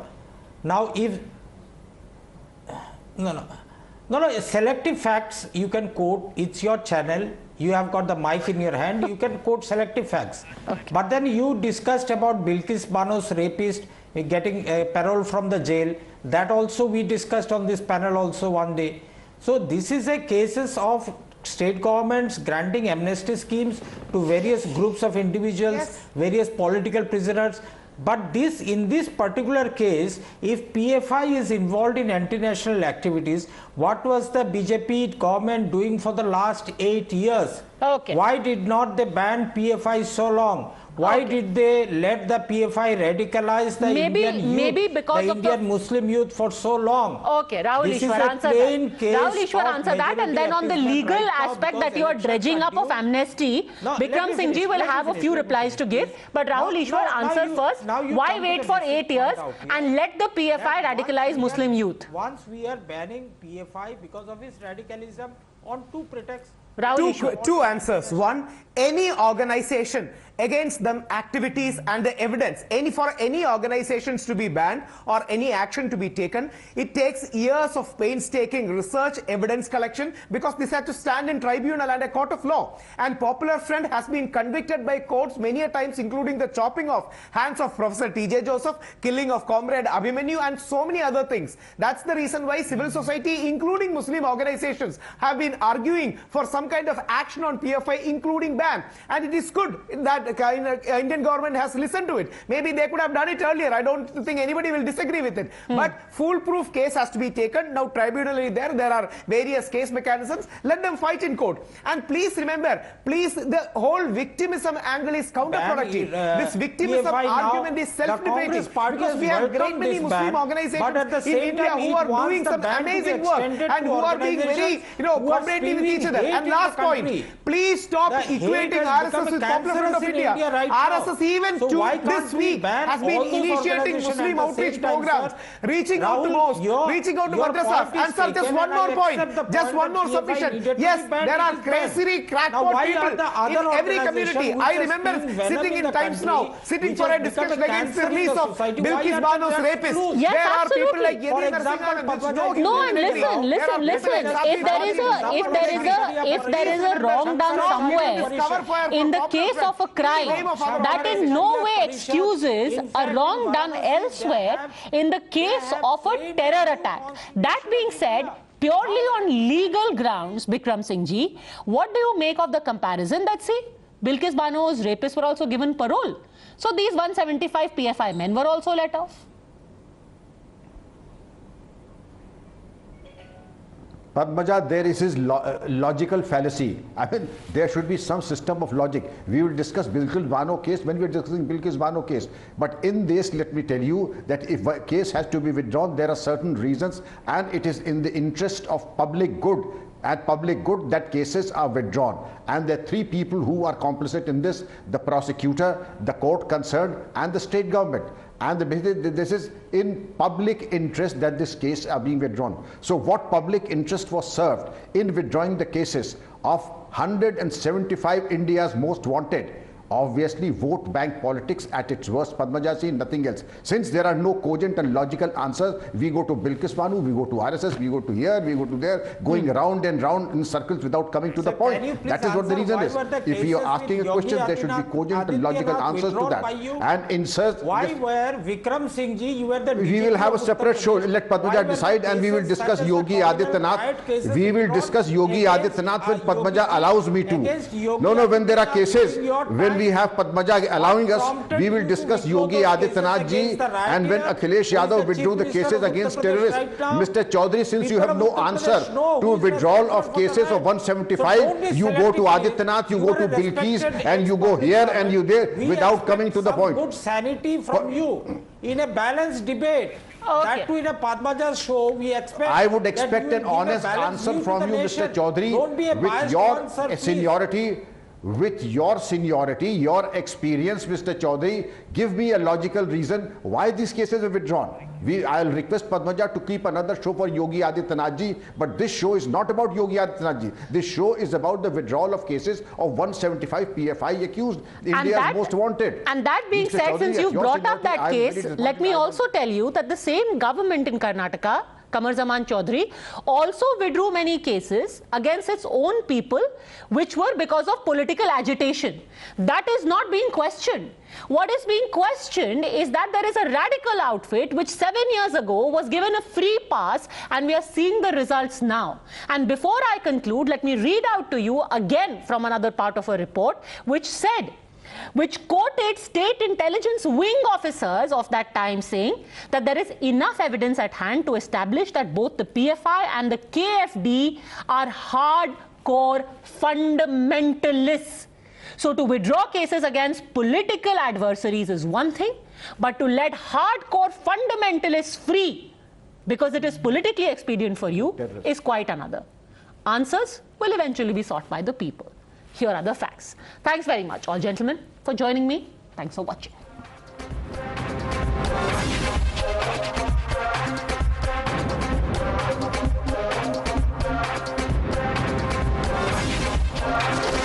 The News Hour at 10 will be right back after the break.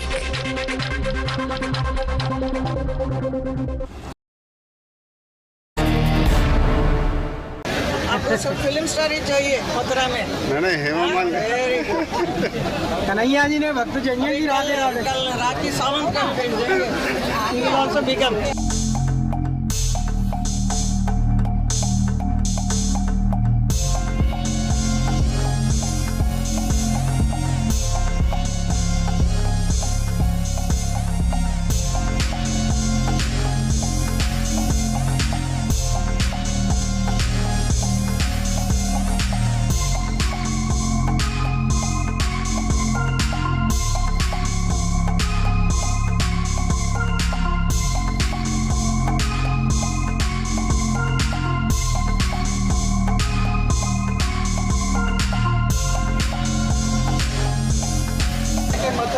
सांसद बनना चाहेंगे उसको तो आप बनने नहीं देंगे।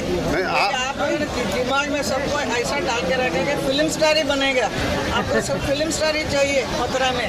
नहीं हेमा मालिनी कन्हैया जी ने भक्त जंजन जी राधे राधे कल राखी सावंत का देंगे ऑल्सो बिकम